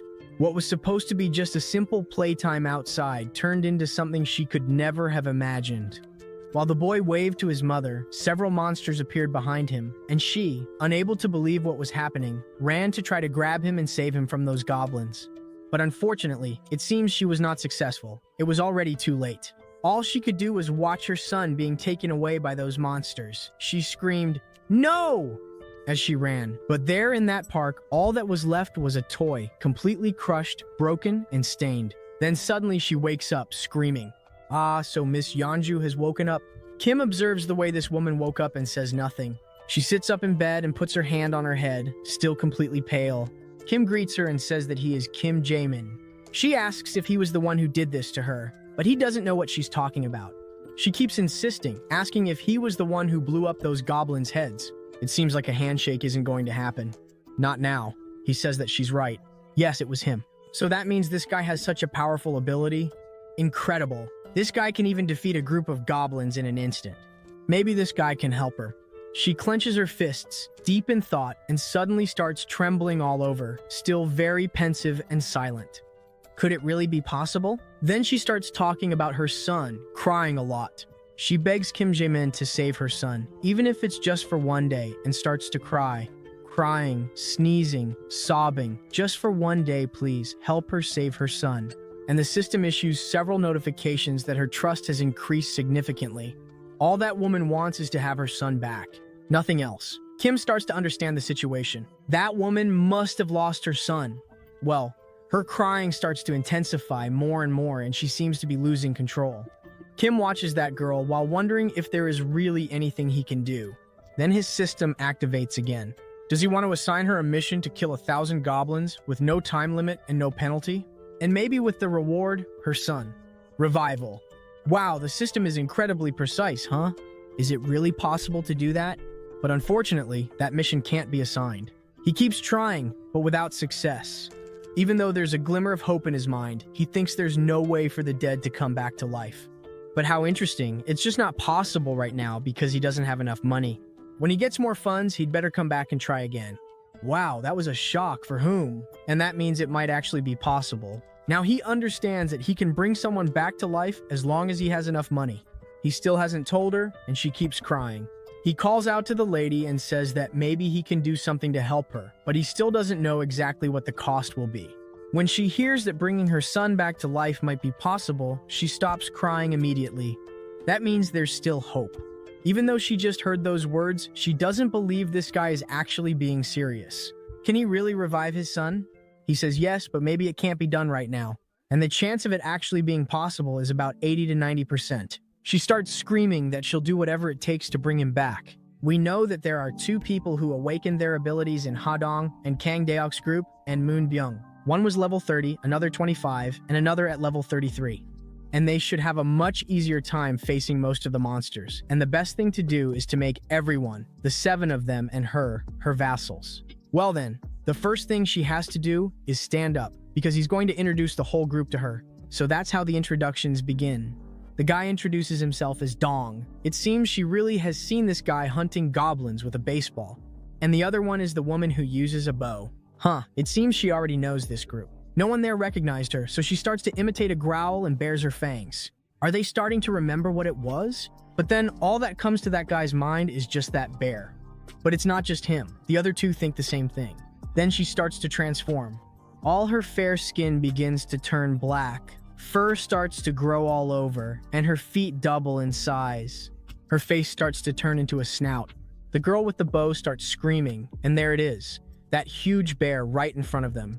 Now everything makes sense. That woman is the bear that was killing all the goblins. She starts saying that she helped this group several times. They just didn't notice. Wow, that woman was huge. The guy approaches and says that their meeting wasn't just a coincidence, Meanwhile, she says that the enemies of goblins are her friends, and the one who was happiest that everyone already knew each other is Kim Jae-min. Well, now that all the brief introductions are over, he has something to say. Now the plan to rescue Byung's grandmother will begin tomorrow morning. Since the number of goblins has now been drastically reduced, they should be able to save her without a doubt. Unfortunately, Mr. Choi won't be participating because he's bedridden, so Miss Bear will be taking his place. That's all for now. Tomorrow morning, he'll explain the rest. Everyone is pretty anxious to see what this guy's plan is. Moon Byung and Kang. He has something to discuss with these two in the hallway. Byung and Daeok's son. Do these two know why he called only the two of them there? But judging by their faces, they don't know anything. All they know is that it might be related to the power they have. Yeah, it looks like they made the right assumption. This time, both of them awakened. The ability that Byung gained was teleportation, and Daeok's ability was Iron Knight. They need to learn everything about the abilities they possess before going on the mission tomorrow. And to start, they're going to do a group mission, demonstrate their awakened abilities with a 1-hour time limit. Reward, increased strength, and the penalty, sleeping outdoors. The system asks if he really wants to give that group mission. He stops and thinks for a moment and decides, yes, he will give it. Yeah, that's all for now. So, you mean he's just like Dong now? The guy keeps wondering what kind of ability this Iron Knight is, but we know he's able to summon a suit of iron armor and a halberd. And suddenly he notices that his partner has disappeared from there. Wow, he has a really overpowered ability where he can disappear in an instant and then suddenly reappear. It worked! His ability is really working, so with this power he can actually save his grandmother, no doubt about it. The system keeps sending out several notifications. His loyalty with these two increased drastically. The guy thanks Kim Jae-min, but there's still something he wants this guy to do. Unfortunately, it might be very difficult to go to his grandmother's house at this moment. After all, there's no guarantee that he can control that ability yet. And maybe the teleport he just used was just a matter of luck.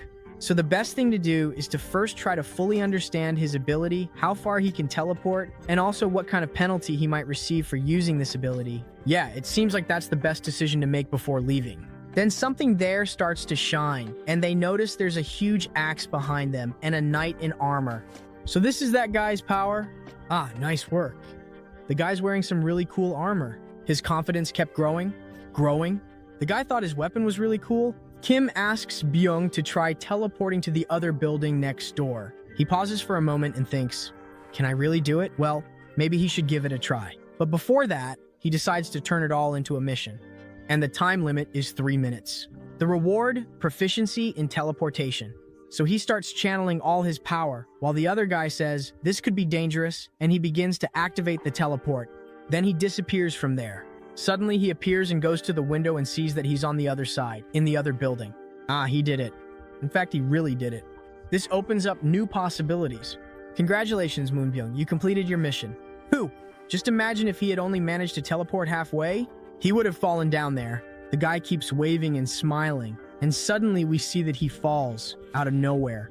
Seeing this, the two of them are confused about what's happening and decide to act quickly. Kim activates his vassal summoning and calls Moon Byung, so he appears on the ground unconscious and they put him to bed to rest for a while. This guy lost consciousness just from using teleportation, which means it consumes a lot of energy. Fortunately, I think he'll be fine. He just needs to rest. Maybe this happened because he's not used to this new ability yet. Yeah, that's a relief. But putting that aside, now it's his turn to try to understand his own powers as well. His mission will be an exercise using armor. He has to complete 100 push-ups and 100 squats, a time limit of 10 minutes. The reward, increased strength. So off he goes, starting with the push-ups first. The weight increased drastically, but he's managing, even though it's really hard. Now it's time for the squats. The weight is so heavy that his legs start to shake, but that's not all. That armor is extremely hot and sweat builds up inside it. And finally, he managed to finish his last exercise. Congratulations, Kang completed his mission. Yeah, it seems like this guy has extraordinary endurance. Maybe it's because he's got an affinity for sports. Kang starts checking his system and a notification for an evaluation pops up. That kind of notification had never appeared before. While the guy is resting, he keeps looking at the system. Well, that's all for today. Now that guy can rest. As the guy leaves, the system says the evaluation is complete and his strength has increased a little. That's pretty interesting. While his vassals managed to get stronger, he, as their ruler, also increased his own strength. But how is that possible? He just gave orders to those vassals, and his own strength increased. How does that work? But he can't be upset about this notification. He just smiles. After all, this changes the whole game. The next day, in one of Busan's alleys, all they're doing is running. The four of them are in complete trouble because there are a lot of goblins chasing after them. Every time this guy looks back, he gets even more of a boost when he sees the size of the group of goblins behind them. Oh, but the goblins aren't about to let them get away, not at all. So the vassal activates his armor, along with his axe. All he wants to do is send these goblins to their graves. So he begins the massacre. The axe just touched and sliced. Every time he swings that huge halberd, he manages to kill several monsters at once. But the goblins aren't afraid of this guy. They're charging in with everything they've got. And others, knowing this guy is really strong and wears armor, just slip past him like it's nothing, going after his companions. But they don't stand a chance of even getting close, since one of them still has a bow and shoots 3 times, sending all 3 of them to their graves as well. Wow, that guy's archery skills are also at their peak. The guy starts shouting, telling him to pay attention to the fight, that he'll take down any goblins who get past him. Well, then that's settled. Now those damned goblins have stopped running. When they realized they didn't stand a chance of winning, they started to run. But unfortunately, the goblins' escape route is blocked. The bear woman is about to give the remaining goblin troop a little affection. Those wicked goblins who just moments ago were letting out brave roars are now squealing in high-pitched voices amid arrows and axe blows. The goblins are getting the worst of it. They can't even run away anymore. The bear cuts through them as if they were nothing. Suddenly, the guy shouts Byung's name and tells him to activate it now. Now is the key moment for him to reach his grandmother. So he activates the teleport while everyone covers him. Yes, Young managed to complete his mission. The system starts calculating the rewards while the ruler watches everything with his supreme eyes, still enjoying a nice bowl of noodles. He managed to earn a total of 132,000, but it seems this reward is completely different from the previous ones. When Dae completed his mission, he gained strength.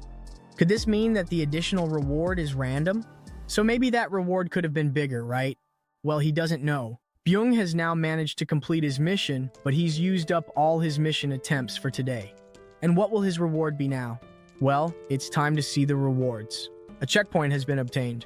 Congratulations. Wow, a checkpoint? What does that mean? The skill points show up there as well. And now he has one available. Yeah, that's not bad at all. The teleport guy keeps moving forward, but he already seems to be getting exhausted. And there it is, his grandmother's house. He opens the door, but first, in a monster apocalypse, he still has to mind his manners. He takes off his shoes and starts running, entering his grandmother's house. He goes into the bedroom shouting, "Grandma!" and notices that nothing has changed. She's lying in bed, still sick. He gets closer, grabs her shoulder to check how she's doing. Thank goodness. It looks like she's still okay, or almost. It seems like she can't see very well and asks if it's really Byung. He can't hold it in and starts crying right away.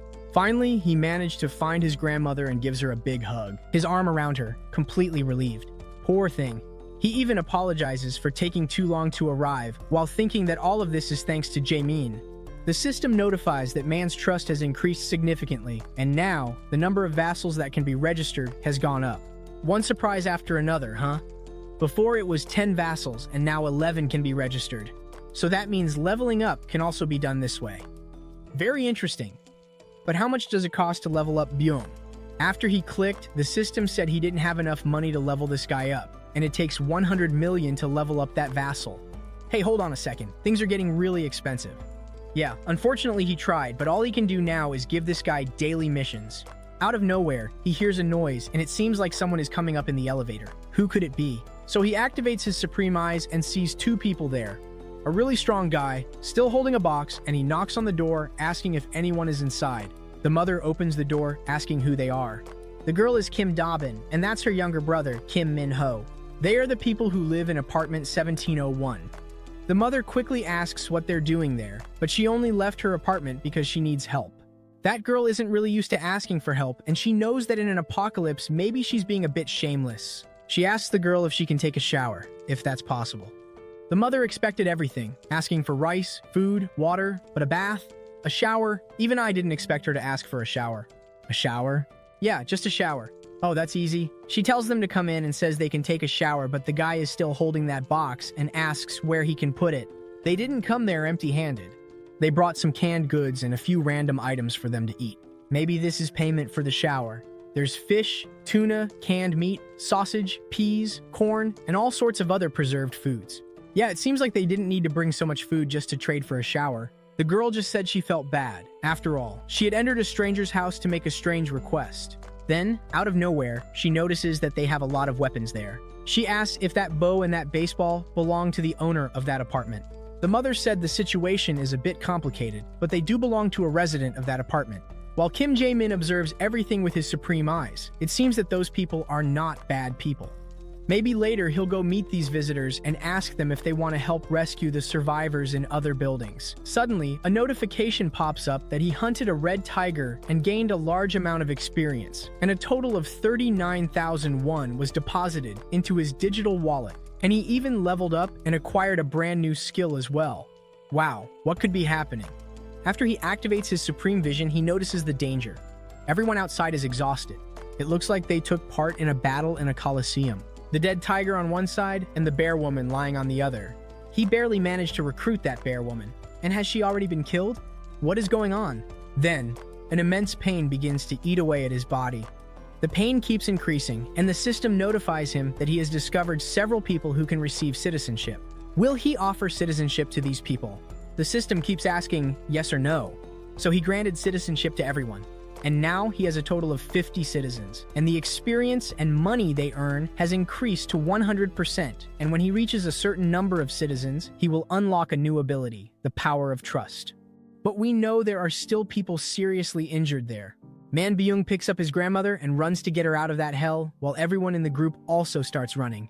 The bear girl is still alive, being carried by the knight. This doesn't look good at all. Of all the people who could have been seriously injured, it had to be Young. They keep running. Out of nowhere, several goblins appear, but they are quickly stopped by arrows. The girl managed to kill 2 goblins with just a single shot. She also couldn't understand what had just happened there. Her body seems to be extremely light. That guy's body too, and he doesn't feel out of breath at all, even while running. Well, the power of confidence is a passive skill that increases all stats by a percentage equal to the confidence value. It's like a kind of bonus. Hadong has a total of 50 confidence, and the others have even more. That means all of their stats, endurance, strength, reflexes, and so on will increase by about 50%. The guy smiles and says that maybe it's Kim Jaemin's power, and his loyalty shot up by 30 points. And now Kim has met all the requirements to be registered as a vassal.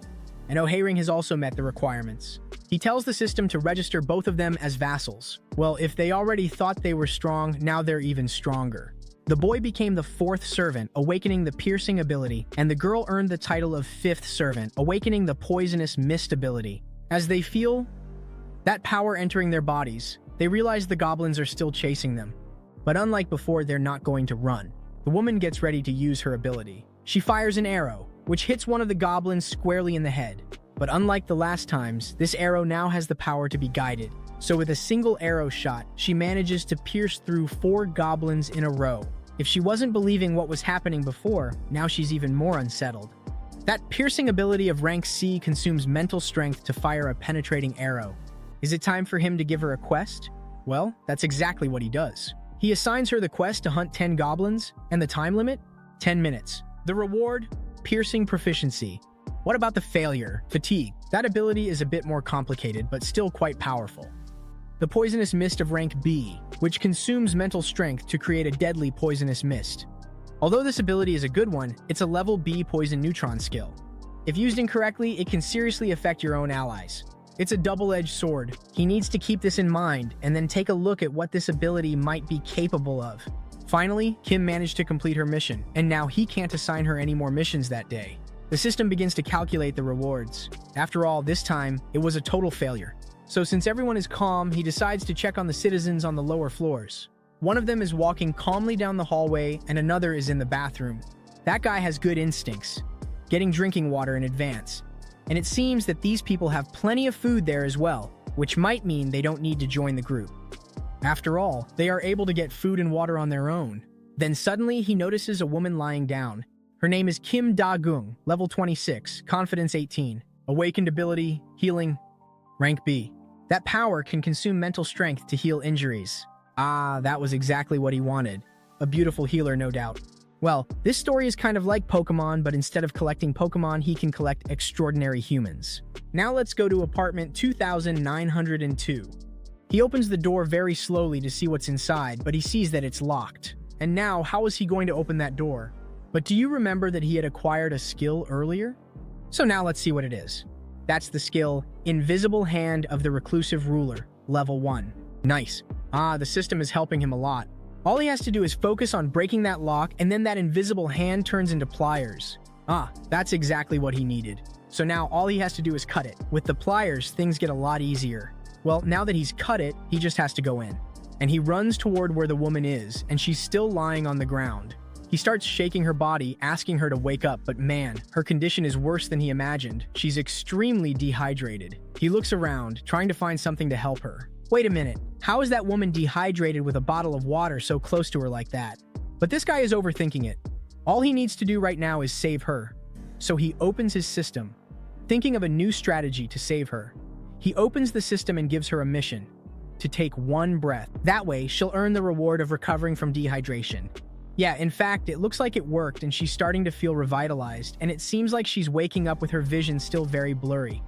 The first thing she asks is, "Who are you?" He says that he's her upstairs neighbor. She asks what he's doing there, he tells her everything that happened, and suddenly, she starts crying nonstop. She tries to stop, but she can't. She just keeps crying. Maybe that's the reason she almost died of dehydration. Kim Jae-min looks at her and doesn't understand why she's crying. He starts apologizing to her, but he really needs her help. One of his teammates is seriously injured, and she stops crying and looks at him, trying to make sense of the situation. What is this guy talking about? Could she really help someone? Is that actually possible? It seems like this guy knows she's a nurse. After all, he wants her to help him treat someone. Since this guy is asking her for help, maybe he isn't someone dangerous. So she decides to go with him and see where this will lead. He opens the system and asks her to wait a minute. Now he activates a mission to heal the wounded, and the time limit is 1 hour. Reward: enhanced skill. Jaemin is praying that the woman can hold on, that help is on the way. He hands her a bottle of water and tells her to wait there, that he's going to get the injured person. Well, some random guy comes into your house, gives you water, wakes you up saying he needs help, and then leaves without saying anything else. How strange. All she can do is grab the tangerines, but she asks him to wait while she watches the system window open in front of her, wondering what that is. Jae-min will explain everything to her later. He tells her to rest after all, she's very weak. Meanwhile, he goes to get the injured person. This guy really made things complicated for her. While she wonders if she's still dreaming or if she's awake. Well, then Kim returns to his apartment and receives a new notification that Kim's trust has increased a lot. It seems that this girl didn't trust him much at first, but who would trust someone who suddenly breaks into your house? So now it should be about time. He starts watching everything down below, and the situation is terrifying. There's a huge tiger chasing everyone. What is he going to do about this now? That tiger, besides running really fast, can jump incredibly far. That's a true red tiger. It looks like our heroes won't be able to outrun that animal. Damn! So that means there was another red tiger? Oh yes, there was. There really was. And they're still running from that giant monster.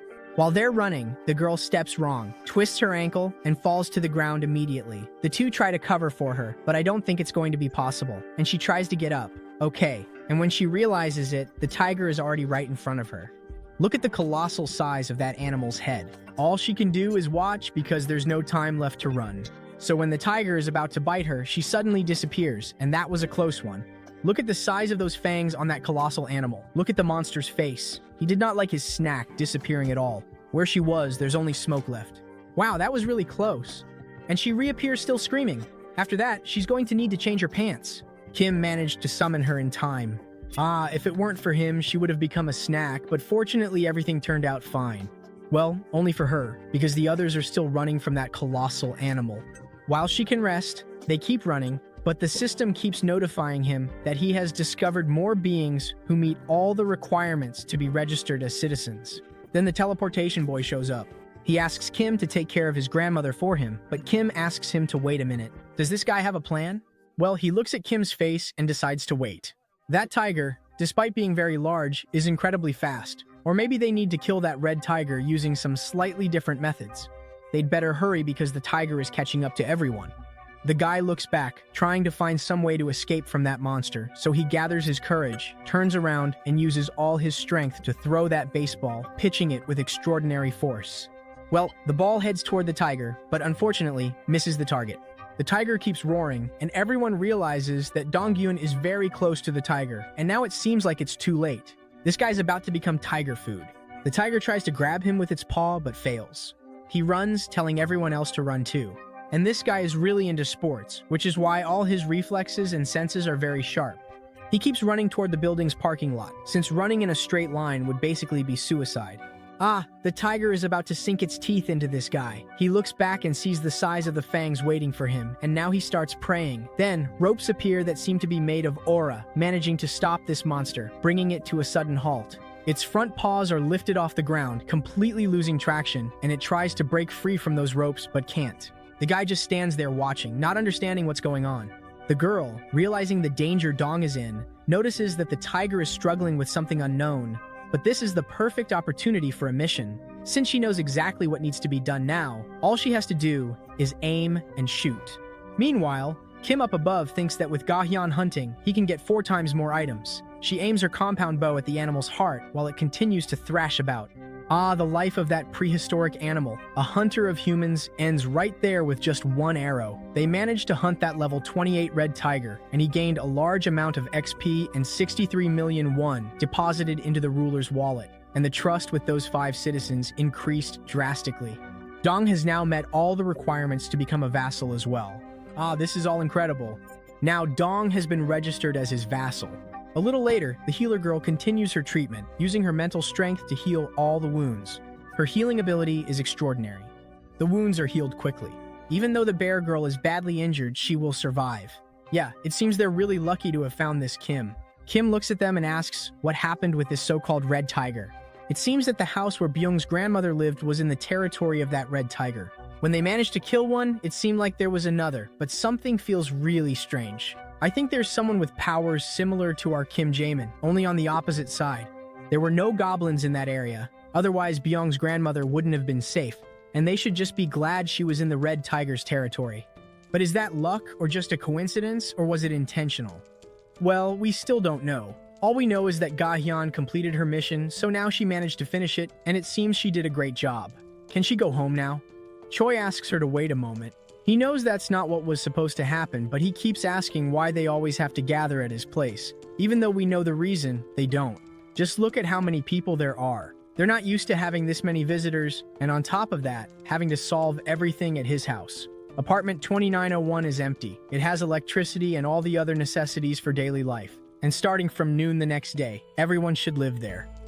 This was exactly what Choi wanted. He tells Dabin that Unit 2101 and Unit 2102 are also empty, and she can let the other guests know to use the showers and bathrooms there. She agrees and says she'll let everyone know.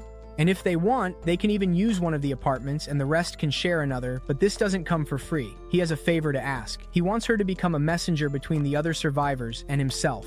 Well, she quickly agrees, and her first message is to tell all the teams that the team that kills 100 goblins the fastest will receive an empty house. But that's not all. The house will have water, electricity, gas, and unlimited food. And if the team accepts 10 survivors, those survivors will also enjoy the benefits mentioned. That said, he tells her to inform them that the granting of benefits may take longer depending on the floor and the housing, and from now on, only those who can prove their true worth will receive what they truly need. Yeah, now the era of free food is coming to an end. He activates the mission to hunt 10 goblins, time limit 168 hours. Reward, a small amount of experience. Penalty for failure, forbidden from using the shared facilities. Yeah, so sometime later, the hunt continues. But this time, it's a bit different. Now, the ones being hunted are the humans. Look at how many goblins there are, and it seems they haven't eaten humans in quite a while. Damn, the guy is giving it everything he's got to stay alive. Just a little further. He just has to run a little more to manage to escape. And it seems like he can even feel the goblin's fingers brushing against his clothes. Then he jumps into the safe zone. That was a close one. This guy really brought a lot of goblins over there. It looks like these guys set up some kind of trap. The goblins try to get in, but are caught off guard by several spears. Now it's easy with that narrow doorway full of spears, and they actually manage to take down several goblins. That barrier doesn't let any goblin in. The moment they touch it, they're repelled. While the humans are completely wiping out that group of goblins, one of them on the ground, realizing he can't handle it anymore, starts to retreat.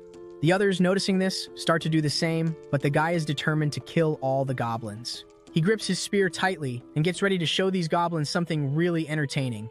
He gathers all his strength from the tips of his toes to the last finger on his hand and hurls that spear with full force at the goblin who was running away. The spear goes with such force that it pierces right through the goblin instantly. That was a beautiful throw, and he asks the group how many goblins they killed, and it seems the total was 22. Another one says it was 23. They killed over 100 goblins, just the 3 of them. So that means they've already done it, but the guy there was thinking it would take them forever to kill 100. The guy comes running in, shouting that everyone said there were only 10 goblins at most, and every time this guy shows up, he brings terrible news. That area doesn't seem to have just 10 goblins. Well, the result was good, wasn't it? They're about to have a new home. The guy is still really angry after all. He almost died because of him. The guy tells him to relax. After all, who came up with this hunting method, huh? And if it weren't for him, they'd still be back at square one. He's also the guy who came up with the spear plan. After all, he himself said he wasn't confident in his tactics or his running skills. If he's not satisfied, he can leave the team or be kicked out. The other team members interrupt the fight and ask them to calm down because they worked well together as a group. One lured them in while the others killed. But this guy isn't going to let it slide. That guy is always talking crap to him and is never satisfied with anything. The other one tells him to apologize quickly. After all, he was wrong, so the running guy apologizes. Well, now that the storm has passed, they decide to go to the second floor. After all, it's time to buy a new house. When they get there, the girl says that another team has already received their reward. Sorry. Wow, those guys worked so hard to get the reward, and now what? The guy can't believe that there was a team that killed 100 goblins before them? Ah, that can't be true. She must be joking, making fun of them in a place like this. She'd better just give them the house they deserve. But apparently, that girl isn't joking. She points her finger, saying that the team is right over there. Those were the first to kill about 100 goblins, and he looks completely shocked. An elderly couple and a good-looking young man don't stand a chance of hunting 100 goblins. Da-bin asks how the fight went. They had a confrontation in exchange for giving up the new house, and Mr. Jinwoo's house will get electricity, food, and other things, and his daughters won't have to do missions anymore. It seems that Mr. Jinwoo's daughters aren't minors. The girl thinks they should be exempt from doing the missions because of that, but it seems those girls are already adults and just look younger than they really are. Like him. Well, I don't think he looks that young, actually. The girl agrees with me too. The daughters of this couple are very good at using bows, and it was also promised to both of them that they would receive bows and arrows. It seems they're going to keep hunting goblins. Jamin said he wanted all the goblins in the region to be hunted. While they keep talking, they continue to completely ignore the presence of that other guy. Then he butts into the conversation, saying they're giving too many privileges and that they're the ones responsible. This is completely unfair. Yeah, it might seem unfair to them. So he already stopped them from sending the second and third teams to the 30th floor to also receive their rewards. Oh, did he hear that? Jamin has a good heart and things worked out well for his team, huh? She says that Jamin is waiting for them upstairs, so they go up to visit this Kim Jamin. The guy keeps thinking that this guy even looked younger than him. And why does she speak with such a respectful tone when she says this guy's name? As they keep going up in the elevator, there's one person who doesn't agree with the whole team. After all, they're being protected by Kim Jamin's abilities, and everyone there is just trying to win his favor. Here comes a new argument, now 1 against 3. The guy starts replaying everything in his head and calls him a bastard, but then they reach the 30th floor and the doors are about to open. The guy gives the other an ultimatum, saying they'll have a talk later. And there he is, our dear Kim Jamin. The guy has a gangster vibe mixed with hip-hop, huh? Pretty young. He gives a, hey, how's it going? And just by smiling, everyone there starts to shake in their boots. He introduces himself, saying he's Bareki Siagwib. Kim shakes his hand firmly and says he saw how he hunts. Looks like they made good use of the barrier. The guy knows there weren't any cameras nearby. How does this guy know that? He goes on, smiling, saying that now he's going to provide water, electricity, and gas to units 1301 and 1502. Is that really possible? But of course it is. Even without believing it, Kim keeps saying that they hunted 100 goblins, so that means they're qualified to receive the reward. And besides, he's not some cult leader. He looks the guy straight in the eye and says he has no intention of becoming a god either. And certainly he also has 4 requests for you. Now let's start all over again. There they are, running from a group of goblins, but this time through the city's narrow alleys. And the guy with the spear was standing still, waiting for everyone to arrive there. Now finally, the part that interests him the most, the part where he's going to drive his spears into those damn goblins. Dong is now at level 33. This is the 6th Lancer Servant. Confidence, 70. Loyalty, 78. His special skill is throwing and stabbing, and the XP distribution rate, 200%. His spear skill is rank B, but his stabbing skill is rank A.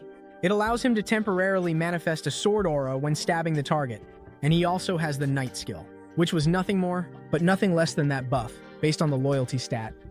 And if he wants, he can develop the Knights by allocating experience to them. He keeps throwing those aura-imbued spears, now with 11% more effectiveness. One of them hits a goblin squarely, sending it flying, but another comes charging in, determined to avenge its friend. At the very least, that spearman is sure he's going down, but the spearman stands his ground, unmoving, when suddenly an aura-imbued arrow flies past him and hits the goblin right in the head. He was saved by that archer girl, but our guy remains unfazed.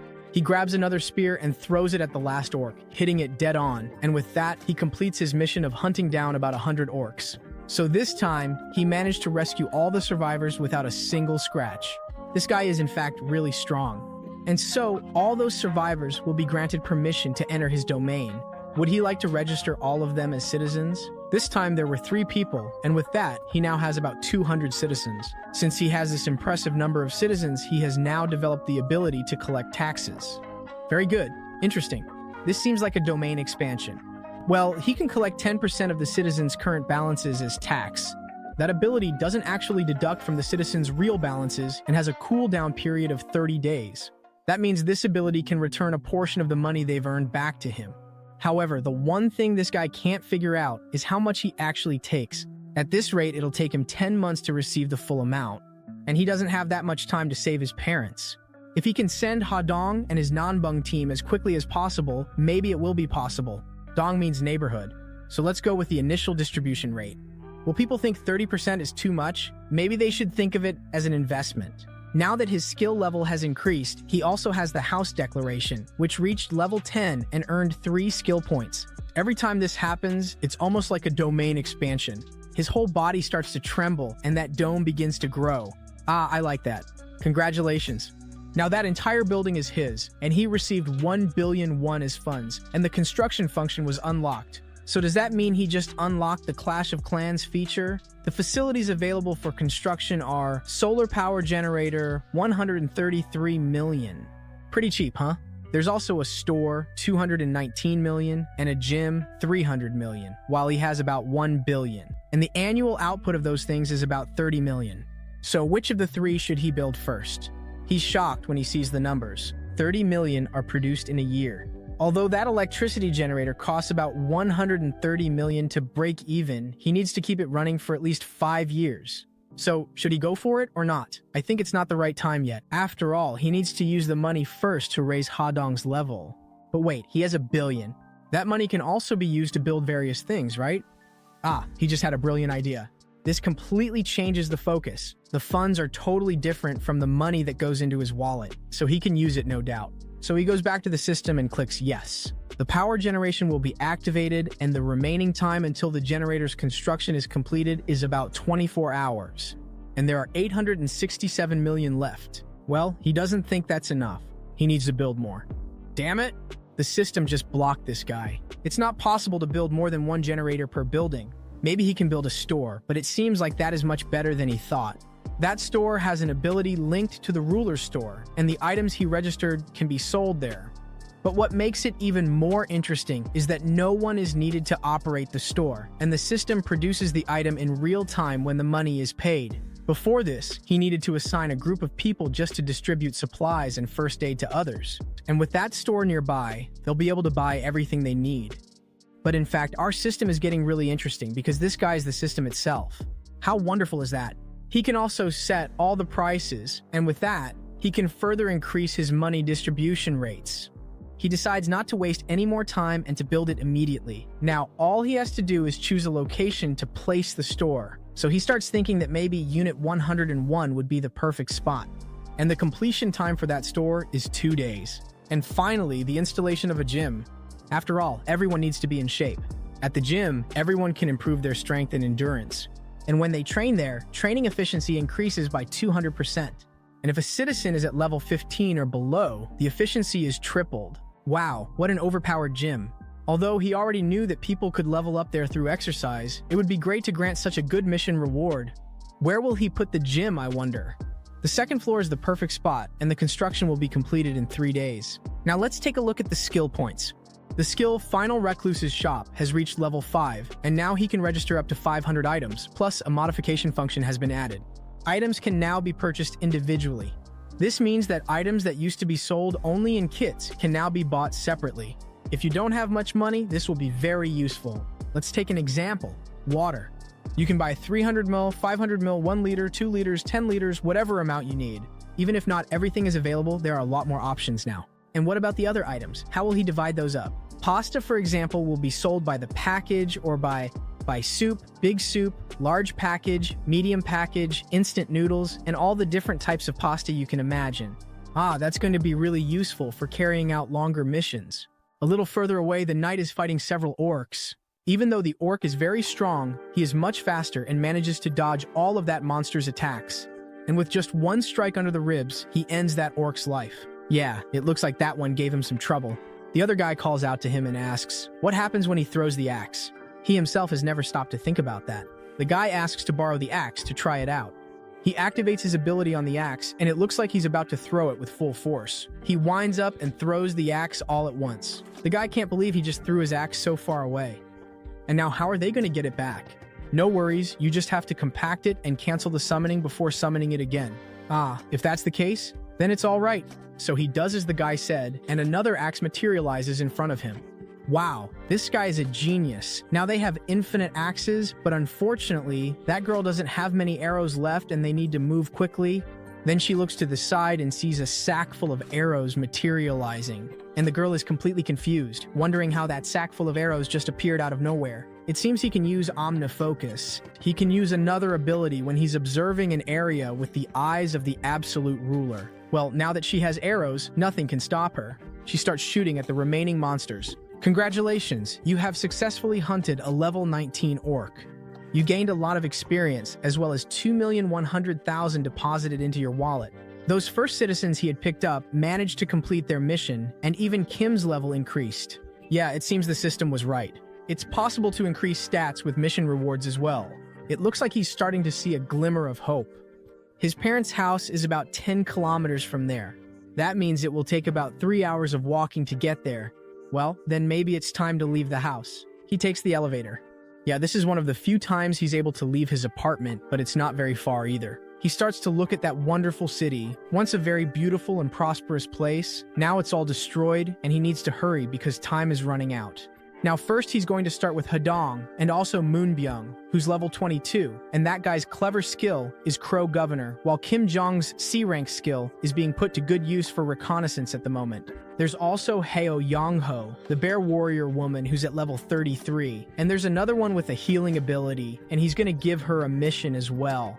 It would be much easier for him to combine an attack with healing, but unlike Kim Da-eun, whom he registered as a vassal, Hyeon-jun still doesn't have enough loyalty to qualify as a vassal. All he can do is give a blessing. This way, he consumes mental strength to temporarily boost physical abilities by 70%, as well as provide B-class magical armor that protects the target.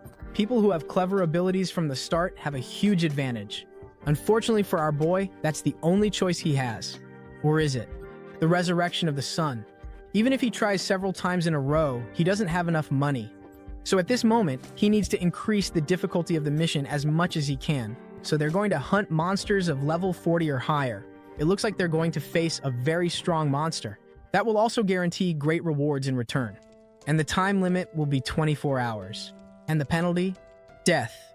But look, he still doesn't have enough money to provide the reward for the resurrection mission. He'd better try when he has more money. Wow, the amount of money he has is way too little for this. Then another window in the system pops up, showing that he successfully hunted an 18-level orc and has now obtained 788,000. Imagine if he could assign a group mission to those people. Hunt a level 40 or higher monster, time limit, 24 hours, reward, resurrection of the sun, penalty for failure, death. But he knows that first he needs to have Hyeon-jun completely on his side. Then out of nowhere, he gets visitors. Someone is desperately outside, asking him to open the door, and he quickly goes to answer. He opens the door, and there she is. That woman had run to his apartment, all sweaty. She pauses for a few moments to catch her breath before speaking. She starts shouting that right now, but before she can finish, he already knows what she's talking about. It seems she received a notification from the system, and she breaks down and starts crying, thanking Kim Jae-min for everything. And she is going to be very happy to have at least one day with him. After all, that's all she wants most in life, at least one more day together with her son. Now her loyalty has surpassed 30 points, and she has met all the requirements to be registered as a vassal. Well, it looks like the plan was a success. What will the new developments be? He looks up and sees nothing but energy. Then he looks down, and there's a faucet, and it seems to be dripping. So with that, he quickly gets an idea. Then he turns on the faucet and sees that the water is gushing out. Maybe all he should use is the preservation of dignity. He's getting used to living with a certain tension, and he feels like he's becoming a wizard. Now, he can properly control electricity, water, and light. The guy is becoming a god, that's what it is. The store's revenue for today is being calculated. He earned about 320,981 deposited into the ruler's wallet. Wow, that means he made a 20% profit. That means today's sales exceeded 1.5 million. Now it's time to activate the ruler's absolute eyes and observe everything they're doing. Well, people are already in the store shopping, and some are even worried that they should save a bit of money too. While others say that just that bow cost about 150,000 and they only made 10,000 today. So, in about 15 days, they'll be able to make that money back. But unfortunately, they don't have any noodles or water for the next 15 days. This guy is so smart, he must calculate everything on his own. It seems that in fact, people are feeling freer, liberated, just because he shared the reward money, and the market is running at full steam. After that mysterious place known as the shop appeared, the little money that comes from hunting goblins has now started to spark everyone's desire to hunt. And now, there aren't enough goblins left to hunt inside the condominium. They need to venture outside, and their levels are progressing smoothly. And also, they managed to get many new citizens. The total population is 789 people. He gets a 100% bonus, as well as a reward bonus equivalent to 100%. From now on, things are going to increase drastically, and the system sends notifications every second saying that he has gained more experience and earned more money. Now, 243,000. Meanwhile, outside, people are fighting against those orcs.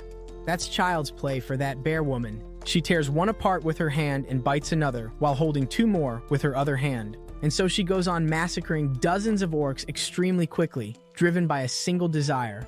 Then, after everything is over, she returns to her original form, a bit more feminine. Those monstrous bear claws now turn into soft, silky skin, but still extremely hot, with the fire of battle burning and sweat dripping down. Everyone is worried about her after all. She took down all the monsters by herself. But it seems like she's fine. It looks like she's carrying the whole team on her own. They can't manage to kill anyone else anymore. She apologizes and says that next time she'll leave some for them. It seems like it was an excellent idea to pair the bear woman with the healer woman. And in fact, that's what's expected considering their stats. And they're together at level 40 with 66 loyalty and 66 skill. Everyone already knows that she has the warrior bear ability, and she also has primal frenzy. That primal frenzy ability means that when wounds are inflicted, the ancient living blood greatly increases regeneration, and in addition, with S-rank primal frenzy, the user's eyes turn red upon seeing blood, and their physical abilities are increased by 300%. Everyone panics when they realize there's a huge creature making terrifying noises deep inside. Wow, what kind of creature is in that dark depth? At the same speed the sound arrives, the creature appears and they are completely terrified. Wow, look at the size of that orc, armed with armor and a weapon. And it looks like he has a lot of battle experience too. Seeing that huge orc, the girl immediately activates her bear mode and fully transformed charges at the orc, while the other two were already trying to run away. She goes at him with full speed. The orc monster isn't going to run away. On the contrary, he's going to face her head on. He gets ready to use his weapon, and she swipes him right in the chest, but he manages to block it with his weapon. Realizing this, she follows up with another series of blows, and he keeps defending himself. But then she roars. As the fight goes on, he notices that the girl with the bow is about to shoot an arrow at him, and she's aiming right at his head. Then she fires with full force. The bear dodges while the arrow keeps heading toward him, but he still manages to block it with his weapon. Noticing this, the bear roars and charges at him again, and he still manages to hold the bear back. The bear's weight is enormous and manages to throw him to the ground. He's in a tough spot, but he still manages to defend himself. And on the ground, they ended up face to face, which was the perfect opportunity for the bear to bite him. It was over. All that was left was the corpse of a level 28 orc captain, and they earned about 263,000. The bear girl managed to kill the leader of the Jean-Paul station, and the requirement for the advanced base was added to the list of buildings available for construction. Now he can build a safe zone outside the house. When activated, the area designated as part of his house will also receive the same effects temporarily. However, it can only be active when a citizen with the title of knight or higher is present, and it is not allowed to stay there for more than a day, or it will be destroyed. And he can build that base for about 1,300,000. This is very interesting. Jamin never expected to build a base outside the house. It seems he liked the idea. After all the orcs have been killed and he has money to spend. Maybe this is worth investing in. So he starts the construction, and it will take about 7 days, and also require about 3 citizens who hold the title of knight or higher. Wait a moment. If he decides to build, it means those 3 will have to stay there for at least a week. The biggest loss here will definitely be time. A whole week. He can't afford to spend that much time on this. If most of the monsters around Jean-Paul Station have been killed, there's really no need to build an advanced base there. So, for now, he decides to postpone it. But in fact, this is also a very good option. If he can build it where his parents' house is, he'll feel much more at ease. As long as they're within his territory, he'll be able to protect everyone in the safest way possible. So, maybe it would be a little easier to bring Grandma and Grandpa to where he is now. All he hopes is that they're still alive. And now that it's come to this point, he's going to send Hadong's group to his parents' house tomorrow. So, still at that station, the guy is shocked to see the bear woman's abilities. She keeps tearing all the monsters apart, showing no mercy at all. How can a human use more abilities, but everyone knows she's not an ordinary human, but a meta-human? And I guess at the very least, that's to be expected from a girl who can turn into a bear over 2 meters tall. That girl was already pretty strong before receiving Jae-min's blessings. He remembers that this girl, who's now tearing the orcs' hides apart, used to be obsessed with killing goblins. How did this guy manage to convince her to fight on his side? Did this girl actually acquire a new ability? Jae-min then gave the new return mission with a time limit of 1 hour. So everyone starts to gather, it's time to go home. The guy calls his crow, which comes extremely fast. He offers his arm for the crow to perch on. That little creature is very useful and very gentle with him. Since it's time to head back, the team needs him to do some scouting. Now it's the crow's time to shine. So he sends the bird to scout ahead, and that's exactly what it does. It flies higher and higher, surveying the entire area. While he synchronizes with the crow, he can see the whole city from above. Yeah, it looks clear. There are no monsters nearby, so they can leave quickly. But something worries this guy. Deep in that dark tunnel, he hears some noises and thinks it's a rat, so he decides to get off the tracks, but he keeps looking back. This guy is really suspicious about what's at the end of that tunnel, and it looks like there are some glowing eyes back there. Oh my, it really was a rat. The rat jumps out from there. It looks like it's just following them. Could it be that someone is using a reconnaissance ability with the rat? Very strange, after all. That rat is just observing.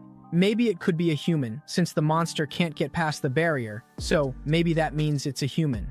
Now that everyone has returned, Kim asks for everyone's help. He bows his head humbly to everyone in that room, but no one understands what's going on. He says he knows the chances are very low. It seems his family members are in that apartment complex, but unfortunately, he's not sure either. Moon Byung shouts that if he needs help, everyone will help. Everyone looks at him as he says that everyone will help, since it's all thanks to Kim Jae-min that they've managed to survive until now. All he has to do is say what they need to do, and they'll do it. Kim was very happy to hear those words. Now that all the orcs at Jeon Station are dead, they just need to follow the subway line to Seomyeon Station. Jagashi Station is the closest to his parents' house, and they need to exit through exit number 2 when they get there. After they leave, he will guide them to where his parents are supposed to be, but he knows this mission will be quite complicated, and he's not asking everyone to go. Some should focus on Seomyeon Station for now. Kim thanks everyone and wishes them a good rest, since they'll start executing the plan tomorrow. The bear girl asks him to wait. She still has a question. Do you think this guy can bring his family here with that ability of his? But it seems he's already tried. He thought about having a teleported target as a mission reward. That's why he got so excited after seeing Moon Byung's awakened ability. Unfortunately, the system said that this couldn't be used as a mission reward, and the result was a complete failure. If he had to guess, maybe it's because his influence didn't reach where Moon Byung's grandmother was. If that's the case, he won't be able to do anything, even if his parents are about to die, all because they're outside the range of his influence. Unfortunately, he's not a god yet. There are still things he can't do, but he's able to calm everyone down so that no one gets worried. The promise he made to her, he's still going to keep. And with that, the trust with Hyunjun increased. She smiles and thanks him for his honesty, and he responds by thanking her for their time together. Then everyone leaves while he notices a system notification. Apparently someone who doesn't have entry permission is trying to get in, and there's also a being who meets all the requirements to become a citizen approaching. Very interesting. Now he activates the ruler's eyes to see who it is. It looks like that girl is an awakened. Her name is Seong Hye-jin, and she has agreed to become a citizen. Awakened ability, Queen of Rats. Wow, can this woman actually turn into a rat? Even he is in disbelief. A rat? An hour ago she was thinking, who are these people in the world? And she couldn't believe that humans are capable of massacring orcs. That means all of them are awakened, but is that really possible? But she doesn't really believe in that possibility, so all she can do is keep going and see where it leads. It's getting hard for her to take care of everyone by herself. Unfortunately, her ability alone isn't enough, so she runs to try to observe these awakened humans, and they're pulling away while she keeps running after them. They turn, and she turns after them. They stop, and she stops. Then she arrives at a completely different place and sees human children playing in a playground, totally carefree. How is it possible to have so many people inside just that one building? She notices that even the lights have power. How can that be possible in an apocalypse like this? She needs to find out more. So she runs toward the building as fast as she can and goes up the stairs, but suddenly she hits the dome, the ability of our protagonist. She hit it so hard that she even got a bump on her head. The system window appeared to her. Unfortunately, you have been denied access. And then another window popped up. Do you really wish to become a citizen? Without thinking twice, she clicks yes. She waits, and nothing happens. Is it impossible to become a citizen if you're a rat? She receives another notification. Congratulations, you have obtained citizenship. Yeah, it looks like it actually worked, so she continues her journey. In the hallways of that building, she sees several humans, but they can also see that there's a rat in the building, and some people even start screaming. Now everyone is trying to step on the rat while she's just trying to escape. She runs one way, then another, with feet everywhere. She keeps running and enters a room. Well, in that room, she starts observing everyone, and it seems like a really cool gym. She notices that everyone is giving their best to get stronger. While some are working on their biceps, others are focusing on chest exercises. Even the women are getting muscular. Everyone there is strong, and as she looks around, she keeps wondering what kind of place this is. Why are there so many people in one place during an apocalypse? Her head starts to hurt a lot, and she gets disconnected. But even so, she starts smiling a lot. Finally, she found a really good way to survive. A bigger problem she has is getting there. Somehow, she needs to get to Jeonpo Station.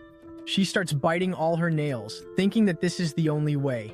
Maybe she can do it if she goes through the subway tracks, but she remembers a strange monster that was at that station, and it really is a big problem. Let's say a huge one, but she knows she actually has a chance because of this.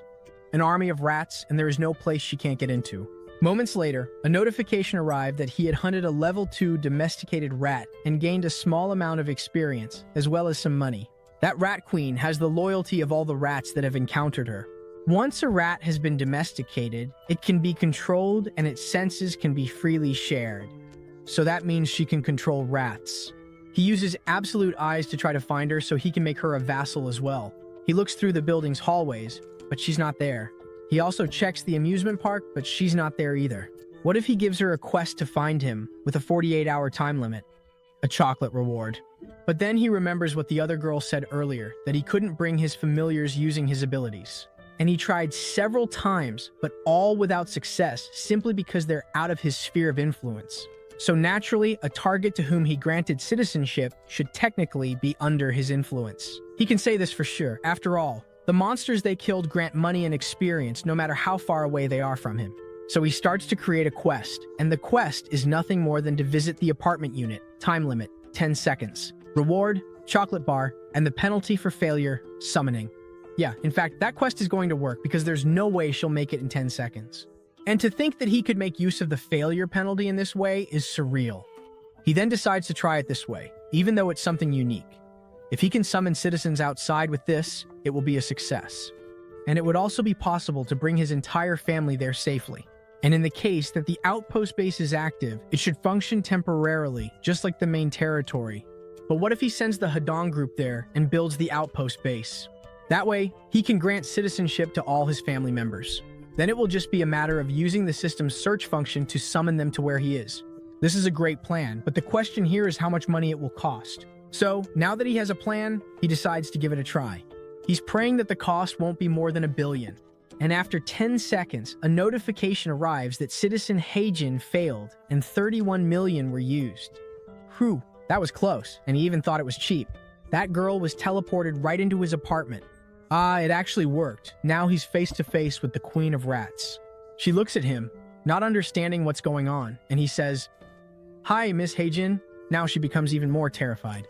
How does this guy know who she is? And also, who is he? But he says he's the same guy who granted her citizenship, so if he's the one who gave her citizenship, does that mean she's already in the apartment building? That's the upper level of the apartment complex she saw through the rat. Our boy apologizes to her after all. She's shocked by all of this. He offers her a cereal bar and a soda as an apology and introduces himself as Kim Jae-min. In the middle of the apocalypse, no one can refuse food, so she takes it. She says that just now some really strange people showed up, and he says he was the one who gave those people that mission.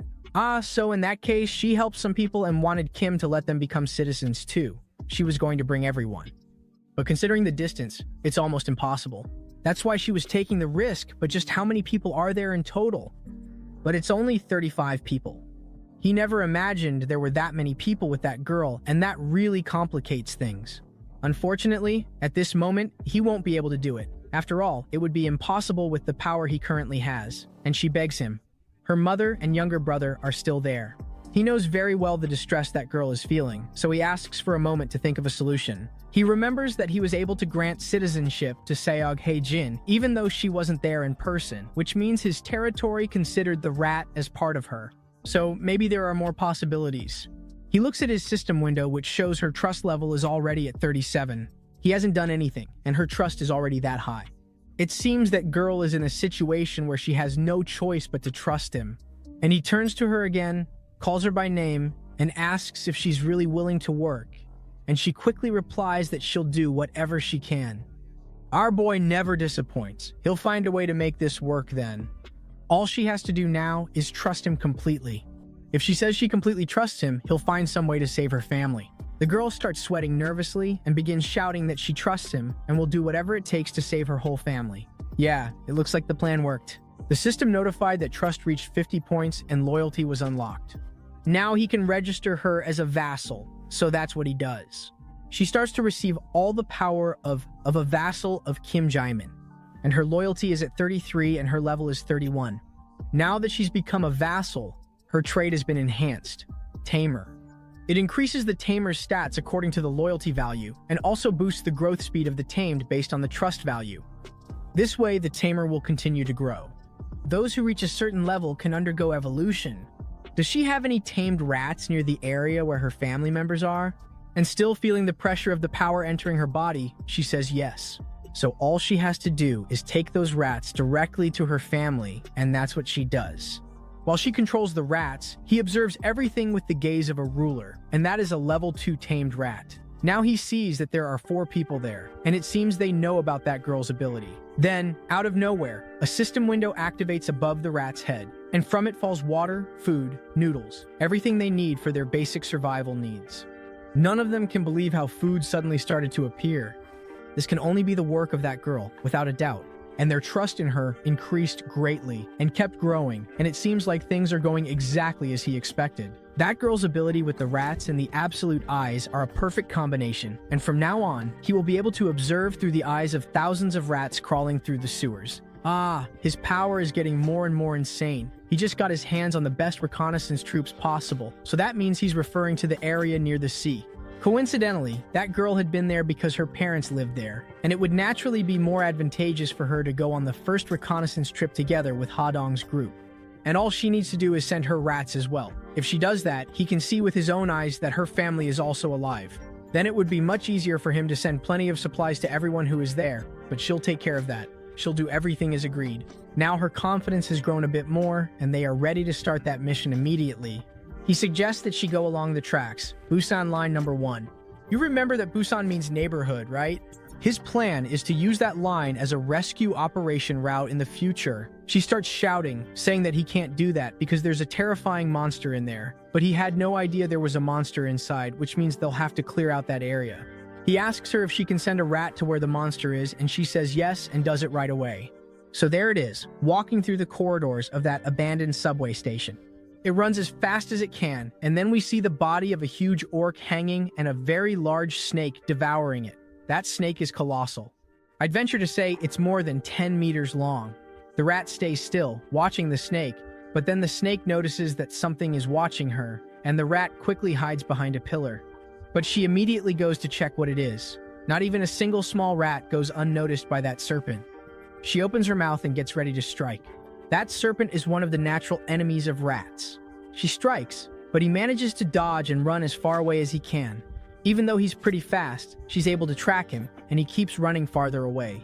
Meanwhile, our boy Kim Jae-min keeps using his absolute eyes, because that serpent is a gigantic monster. What level was that thing? It seems to be above level 40, since he saw what's inside there. That track can't be used. Maybe they could head to the other station, B1, which is one stop from here. She knows how skilled her teammates are. Even though there are several monsters there, they won't have any trouble getting through with their abilities. He knows that what she's saying isn't wrong, so that's settled. They'll do as she suggests. Now she can take over the post at Unit 2701. That's where she'll be living from now on, and that place definitely needs a good cleaning. They say their goodbyes while he thinks that, if he were in the same situation, he probably would have come up with the same plan, but that was before they met, of course. Now he checks the completion time for the installation of the solar power generator. There's only 1 day left until it's finished, and it's already being set up on top of the building. Its efficiency is exceptional, really good, but it's still far from being able to support 800 residents. So now, does he need to focus on saving money and installing more facilities? So he needs to increase the number of people working, but what if he sets up a 3-shift system for the base and does the same for new public facilities? That idea seems to be the best one.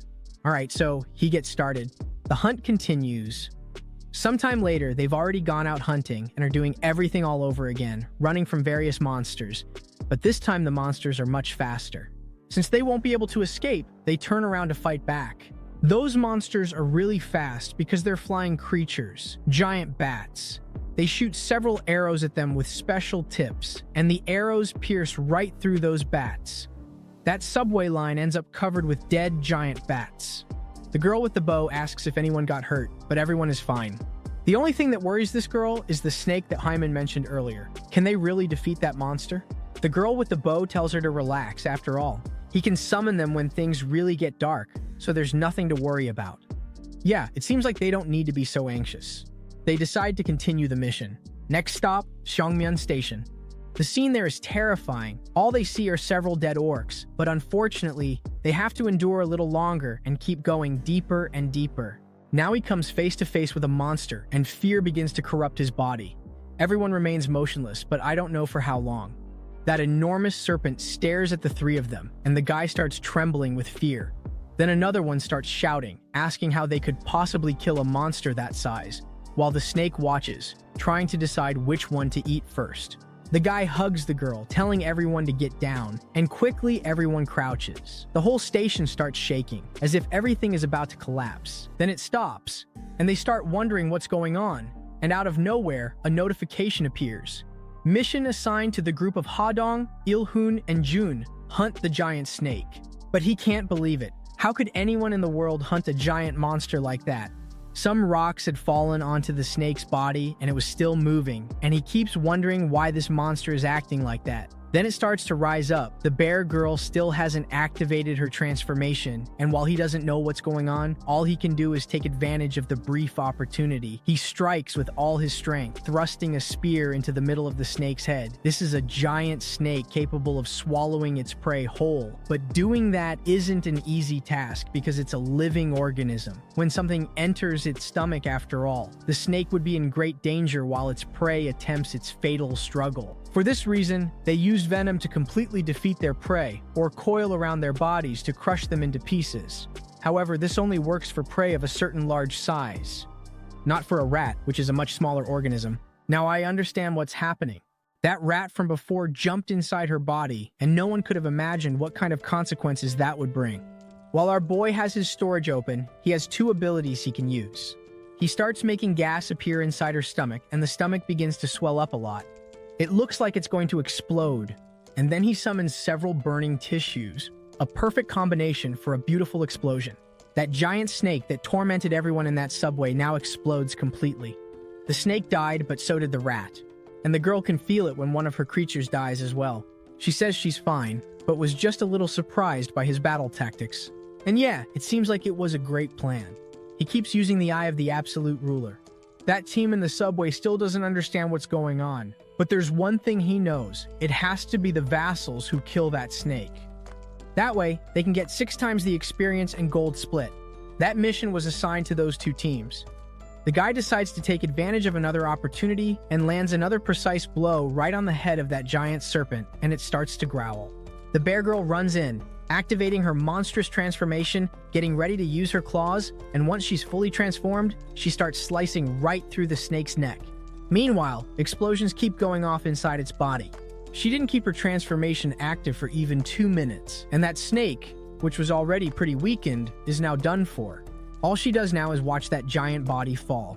Congratulations. She successfully completed the mission to defeat the level 40 giant queen snake and earned a massive amount of experience. And the ruler's wallet is now pretty full of money too. Now it's possible to build an advanced base at Seongmyo Station, and he gained several skill points, and the house declaration reached level 15. Every time his domain space increases, he feels excruciating pain throughout his entire body. And that dome, which protects everyone, now covers several streets. Every time his protective dome expands, they discover more beings who meet all the requirements to become citizens. But this time it's 200. So that's what he does. And this time, he reached a total of 1,000 citizens. And as the population reaches a certain limit, all citizens develop baseline abilities, but that ability is a passive one. And the cash acquisition rate for citizens gets a bonus of 100%. And he reads all of this and doesn't understand any of what it means. Among them, there's one named Kim Yeon, level 17, confidence 57, loyalty 13. No clever skills at all, but what intrigues this guy is that it increases exactly as the description suggests. This literally means that even if he sets the distribution to 0, he can still get 100% experience and also gold separately. Then the girl approaches and interrupts his thoughts, and she keeps asking if he could bring the people who were with her. But of course that's the least he should do to repay her. That was the answer she wanted to hear, but he would negotiate for her to control the rat one more time. That way, he will tell the others to follow the rat so it can guide them. Back at that abandoned station, all that's left is the huge body of that giant snake rotting away and a rat quickly scurrying past it. A few injured people. That group from before chases after the rat. Then the guy notices that everyone there is dead. The girl says it wasn't her. It was already like that when she arrived, and they're talking about the orcs. That was originally the orcs' territory, and now all that's left are several orc bodies and a lot of blood all over the place. In that absolute darkness, all they can see is a rat and several bodies on the ground. Even though they've defeated that big boss monster, they can't let their guard down at all, because there could be several groups of monsters hiding. The rat keeps calling them. It seems like this guy has never seen a smart rat before, but this rat is part of Kim Jae-min's abilities. He can see everything that's happening using the ruler's absolute eyes, and by looking through the rat's vision, he can tell that there's no danger for now. While thinking about the 3 available skill points, he wonders where he should use them. And since the range of his influence has expanded, the first investment should be in the ultimate ocular ability. That way, the synergy with that rat queen girl's ability will increase a lot. So that's settled. He decides to level up the Supreme Eyes. Unlike the domain expansion, now what hurts is his head. A huge pain in his head and also in his eyes. But it's not a fleeting pain. It takes a while to go away. After she activates this skill, he sees another group of hunters hunting some goblins. But unlike the last times, he can now see the goblins' levels. While those hunters are killing those goblins, he now has access to all their information. From their level, height, whether they live in groups, their intelligence level, whether they can use tools, and also the skill level of those monsters. Whether they have long-range or short-range vision, whether they can distinguish objects clearly, even in the dark. This ability of his is perfect. It's exactly what he needed to assess enemy monsters. First, he needs to find monsters with more appropriate levels. This way, he can assign missions to others, and in doing so, save on the costs needed for resurrection. The next skill to evolve is weather prediction, preservation of dignity. Since he's going to meet a lot of people from now on, her trust and loyalty become even more important. And so he does it. He uses those skill points to level up his preservation of dignity. Then he notices a noise. Is that really a gunshot? Now he tries to find out who is using a gun. And there he is, a goblin, wearing human clothes and wielding a gun. No one believes that goblins can actually use a 38. But it seems that it's not just one goblin who can use a gun. There are several goblins who can, and they're fighting in groups. And now what is our group of heroes going to do? The goblins start shooting, and all they can do is get out of the way, run to hide. They keep firing while the group of hunters hides. Everyone thought those goblins had little intelligence. How did they manage to use weapons? Now, they can't face these creatures head-on, but they still have the boy Byung, who quickly teleports behind one of the goblins and, with a gleam in his eyes, lands his spear squarely in the back of the armed goblin. He slices through several goblins there in a row. Some of them jump at him, but without any success. He slices them in midair as well. When the goblins realize their allies are being wiped out, they turn and aim to hit that guy, but it looks like they won't make it in time. One of their hands is struck by an arrow. The girl won't let it happen. This is the opening they needed for the bear girl to enter the scene, along with our armored knight boy as well. Perfect timing, since the two who were armed are gone. Now it's just a matter of finishing off the remaining goblins. Those subway lines turned into a total bloodbath, and now our boy has another item to register, as well as 100 rounds of 38 caliber bullets. That's going to be great to sell at the shop, since after all, there are still many citizens who don't have any skills yet. But not everything is perfect. Unfortunately, he can't display this in the shop yet. There are certainly many advantages to showcasing a firearm in the store. People would instantly become much more effective at hunting monsters, and as a result, the experience and money that citizens earn would increase drastically. That said, trusting every citizen is quite a difficult task. The way he's been accepting various people has been completely random up to now. In other words, he still hasn't established any standards. He accepted everyone without any kind of screening because he believed he could maintain complete control over things, no matter what happened along the way. And the benefits kept increasing according to the size of the population, but things change when weapons are added to this equation. He has no guarantee that there aren't any ill-intentioned people among his population. Among so many citizens, there may be people who are envious, resentful, and also jealous, perhaps even more so. Eventually, some conflicts will happen and perhaps an innocent person could be killed. He realizes that only extremely trustworthy people should have access, specifically only those with high loyalty, but he already has someone in mind who should receive one first. So we return to the subway lines, which continue to be bathed in several goblin bodies, and now a gun materializes on his head, and he picks it up and thanks Mr. Jaming. Then they keep following that little rat, going deeper and deeper until they reach a strange door. He grabs the doorknob, thinking about opening it. Then he opens it and sees that inside there are several people. A little further away, people have access to a trail. After all, Qinjiming's domain has expanded quite a bit, so now they can walk around freely. For the first time in a long while, he can walk freely in the streets. Then he receives a notification from the system that someone without permission is trying to enter. Yeah, it looks like they've arrived, so he offers citizenship to everyone. Then Heijin notices her mom and her sister. The Rat Queen has now achieved her goal, thanks to Qin Jiming. Her sister realizes that the Rat Queen doesn't smell bad anymore. She actually smells really nice. Could there be warm water there for taking a bath? That's not all. Besides warm water for bathing, she also has a bed and hot meals. But that's thanks to our dear Qin Jiaming, who reminds her that he gave her apartment 2701, but it seems to be way too small to fit about 30 people. Only now did she realize the size of the problem. There are a lot of people there and everyone wants a place to live, and it doesn't seem very fair to give a home only to her family. But because of her merits, he will add 3 more vacant rooms for her, so now she can use apartments 2402, 2301, and 1092. Well, the trust among those 30 citizens has increased a lot, and also the Dara, along with his family members. As he looks at these notifications, he remembers that he leveled up and forgot to check beast management, but he doesn't have any beasts. But look how amazing. The system says he can summon a beast for just 1 billion. Look at his face. He thought it was really cheap. It's almost free. While he's thinking, someone comes closer and asks for a moment of his time. So they go back to his apartment again, and he asks what brings her there, Hai Ring, but she seems a bit embarrassed to speak. She thanks him for everything he's done, but it seems like she needs to leave. Then he's shocked. Why does this girl want to leave? While Kim Jae-min listens to everything in silence, she says that her skills aren't needed in that group and everyone will be fine without her, but maybe she's not being completely honest with him. She grits her teeth and starts shouting that she's scared. She's terribly frightened, and the goblins seem scary, just like the orcs and that huge snake they faced. And before too, when they were being chased by the tiger, her blood ran cold.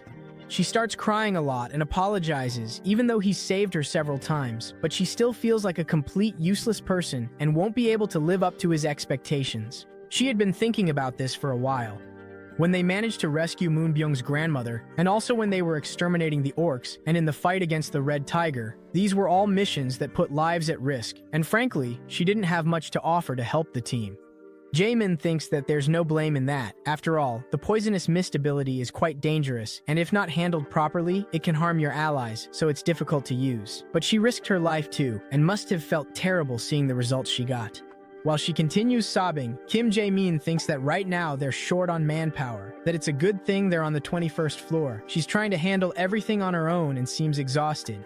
He's thinking about building community facilities throughout the complex, but he needs to have someone trustworthy to handle the work, and maybe she's the person he can trust. Is she willing to help? Kim goes on to say that he believes someone who is willing to move forward can truly be useful, and the ability she has is also extremely powerful, and dealing with this poison is no easy task.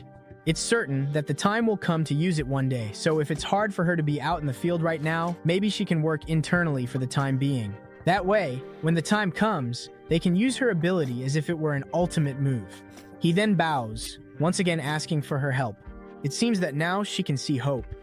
A new beginning to use her abilities. Her loyalty reached 100 points, and now she can be registered as a vassal, and even the limit has been increased. She wipes her tears and apologizes, saying she showed him her weak side. She's going to do her best to prove her worth again. Well, back in his apartment, he wonders if it's time to summon that beast that costs $1 billion. He throws caution to the wind and decides to use the beast summoning.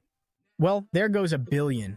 A huge light starts to appear on the floor, growing larger and larger, and several strange markings that seem to be some kind of magic begin to fill the entire place. The light grows more and more intense, and he can barely look at it. And from there, a huge egg appears. That egg keeps glowing, and it starts to hatch, breaking into several pieces while still shining. What could possibly come out of there? Then everything calms down, and he sees a creature with black eyes and lots of feathers. It seems to be a bird, a 3-legged crow, level 1. That is a divine bird with 3 legs. It was born with the power of the sun. It is still young and needs protection. To grow, it must absorb high-quality sunlight. But that little animal looks very cute and is already born wanting food. What should it be called? Since it's a black crow, maybe it should be called Black Sound. How wonderful. He liked that name. That's a small relief, but he keeps chirping. It seems like he's hungry. The only thing nearby is a pack of salty snacks. The crow goes over and starts eating. Everything is so delicious.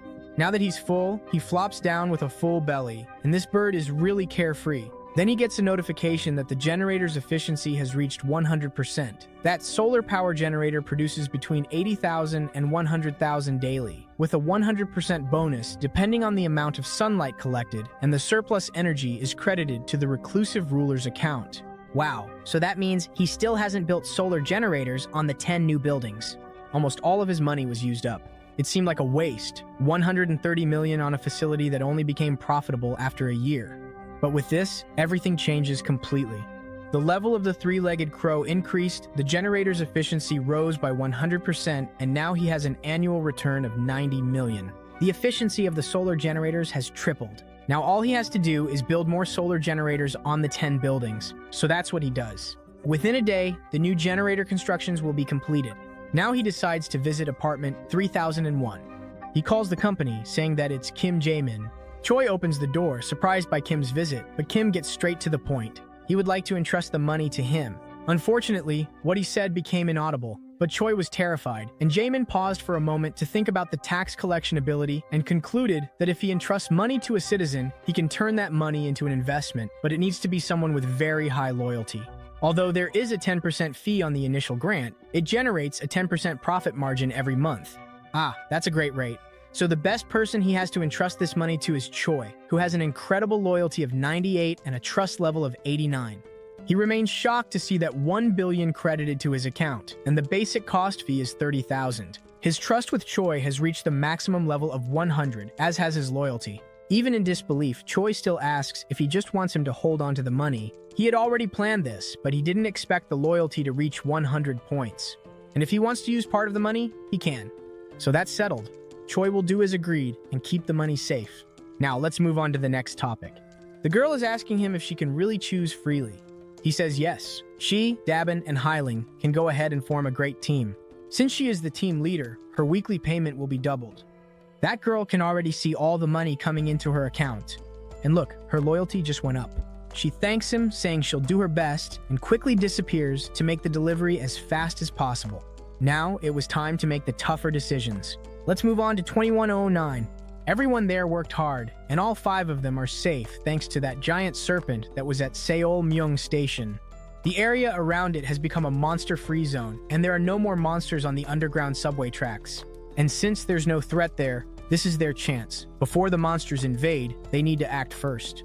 When he saw Yu Haijin crying and begging, he realized something. The people standing before him right now are risking their lives to fulfill all his requests, and thanks to the Rat Queen, who warned them in advance about the monster at the station, they managed to avoid an imminent disaster. It could have been much worse if they hadn't known about the existence of that monster. In that world, dying at any moment is no surprise. He knows that wanting to protect his family might be considered selfish, but even so, he hopes that everyone can go straight to Jigalchi Station tomorrow. He's not going to give up on his family so easily. Well, so moments later, he's having a cup of coffee, which is really cheap these days, watching his beautiful crow. The energy generator keeps raising the crow's level. Now it's already reached 5, and he's just unlocked part of the power of the sun. He also managed to inherit part of the summoning beast's power and awaken basic elemental magic. Now, it really does seem like he's actually becoming a mage. He tries to use it at his fingertip, and from there a small flame appears. The sensation feels very familiar. It feels exactly the same as when he uses the dignity preservation skill. Our boy gets a new idea, so he goes down to the courtyard and makes sure there's no one nearby to watch. And now he tries to use his imagination. He forces his mind to imagine that he's unleashing an explosion of flames as big as that house. He makes the Kamehameha gesture, and power instantly starts gathering, and an incredible fireball appears. That fireball was amazing in his mind, but in reality, it's only the size of a head. It seems like that's his limit.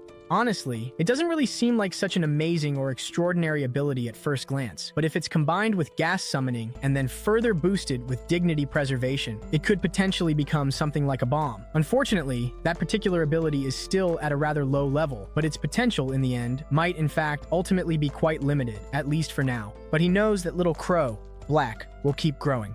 Now that he knows the limits of that ability, he decides to wrap up the experiments for today, and it's time for a good meal. Several solar power generators have now been completely built. While he eats, he thinks that the crow has already gained 3 more levels just this morning. Thanks to that, the generator's efficiency increased 8-fold, and he's able to supply electricity to all the apartments and still have plenty left over, which goes directly into his wallet as cash. Then someone arrives singing, and there she is, the Rat Girl. Thanks to the Rat Queen's abilities, the range of his own abilities has expanded drastically. He can't help but look after this girl. He asks her to accompany Hadong to Seoul-myeong Station, but the girl is quite efficient. She had already sent some rats along the subway route. That means they can reach Seoryang Station without any problems. But what if they go beyond that station? Yeah, it seems things aren't going so well at Busan Station. You guys remember that Busan means neighborhood, right? It's better that he sees it with his own eyes. She then starts to channel her power and synchronizes to show him everything. That station is in complete chaos. Everything is destroyed, and some parts are completely submerged. Damn, at this rate they won't be able to get through. She tried to send rats above ground, but up there it's also total chaos. Absolutely everything. There isn't a single building left intact. Everything has been reduced to just rubble. He keeps trying to figure out what happened there. Could it have been an earthquake? He notices a giant hole, and it seems to have a very peculiar shape. That looks like a footprint. And now he understands why so many buildings aren't standing anymore. And also why all the roads are completely destroyed. You all understood too, didn't you? Then the shaking starts again. That building sways so much it looks like it could collapse at any moment. At this rate, his entire building and the other structures will come crashing down. The tremors keep getting stronger, and even those newly installed solar panels start to move. Kim asks if the Rat Queen is okay, but more importantly, what was that? What's causing these kinds of tremors? Then suddenly someone starts banging on the door, calling his name like crazy, and tells him to come quickly to see this. Choi quickly. We open the door and apologize, but first, they should go to his apartment. This is creepy. From Hyojin's place, he can clearly see the Seongmyeon Station area. That powerful explosion from before now seems to be pulling him urgently, no chance to resist. Choi goes to the balcony and tells him to look at that disaster. When he looks, all he feels is a sense of complete paralysis. Why does it always have to be like this? And what the hell is that? There's a colossal Cyclops monster destroying all the buildings in that city. Why is it that every time things are going well, something bad like this happens? The monster keeps destroying everything, without discrimination. It seems like its only goal is to wipe the city clean of buildings. So he decides to use his vassal summoning ability and quickly brings his entire team close. No one knows why they're there, but it's probably connected to that earlier earthquake. So they manage to see it, but they can't believe what they're seeing either. The monster stops destroying all the buildings and now focuses its single gaze on one spot. And it's looking at that beautiful, energy-filled building while everyone inside wonders what kind of monstrous creature this is. Now, we've got a kaiju in this story. The monster stomps the ground with tremendous force and sits on one of the buildings. In a few moments, this monster will get up again and make its way to their building. How are they supposed to face a monster that's kilometers tall and has 4 arms? He keeps trying to think, but can't come up with any answers. And can his barrier ability withstand an attack from this monster? Well, its specialty is destroying buildings. Everyone starts asking, Kim Jae-min, what are we going to do? And he can't find any answer in his mind. The bear girl asks him to let her handle this. But can Hyunjong really do anything? Still, her fighting spirit is burning against that giant. He still doesn't understand what's happening in that girl's body, so he smiles and asks her if she really thinks it's possible.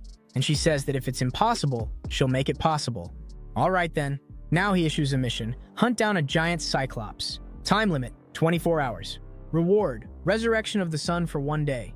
Penalty for failure, extreme pain for 1 day. Now he's going to give a brief summary of the mission. Everyone is supposed to listen carefully. But only they heard it, because we didn't hear anything. The only thing it shows is whether everyone has understood, and everyone answers yes. Team 1 is Hyunjong and Hadong, Kim, Dagung, Gang, Joksoon, and also Team 2, which has Kim, Mon, and Kim again. And finally, Team 3, which will be him together with the Queen of Rats. He's going to handle everything there and asks everyone to quickly move to their assigned positions. He's counting on everyone to do the part that was assigned to them. So everyone goes to take their positions. But the poison mist girl calls out to Jae-min, saying that those who completed their military service were sent to the front gate, and the rest of the residents were guided to the underground parking lot. Ah, she did a good job, but she also wants to help in this battle, even if it's just a little. She says this while her hands are still trembling, but nothing escapes Jae-min's watchful eyes. He asks if she's going to be okay. She's scared, but she knows she has to be brave. Ah, that was all Kim wanted to hear. Well, now everything is set. The 3 of them head together to the front gate, and in the underground parking lot, they're already counting the people. Out of more than 1,200 people, only 101 completed military service. That's an extremely small number, but they still don't know what to do. Some people are worried about the Barako Cheonjobi twins, and it seems that they ran away. Both of them, along with a few hundred others who pretended not to notice anything and escaped to the underground parking lot. Those people are complete cowards. Some people start trying to persuade the crowd by saying that some people are foolish, blindly risking their lives. Those people came to protect their precious families and also themselves. And there's a popular saying that courage isn't about not feeling fear, it's about not giving in and acting even in the face of fear. To survive in that world consumed by fear, they need courageous people. And Kim thanks everyone for being there, and therefore, he will make an exception and buy 101 firearms and ammunition. Then, several weapons start falling from portals, and the experience and reward sharing rate will be adjusted to 100%. So everyone starts grabbing those weapons and ammunition, and with that, maybe they'll have some kind of chance. Those who choose to face their fear will be rewarded accordingly. But then he realizes he needs to use the ultimate eyes. After all, the battle has just begun. This recap was really long, one of the longest I've ever done in a single video. I hope you enjoyed it. It was a lot of work, but it was worth it. Thank you for watching. Don't forget to subscribe to the channel and turn on notifications. Thanks, and enjoy the next video.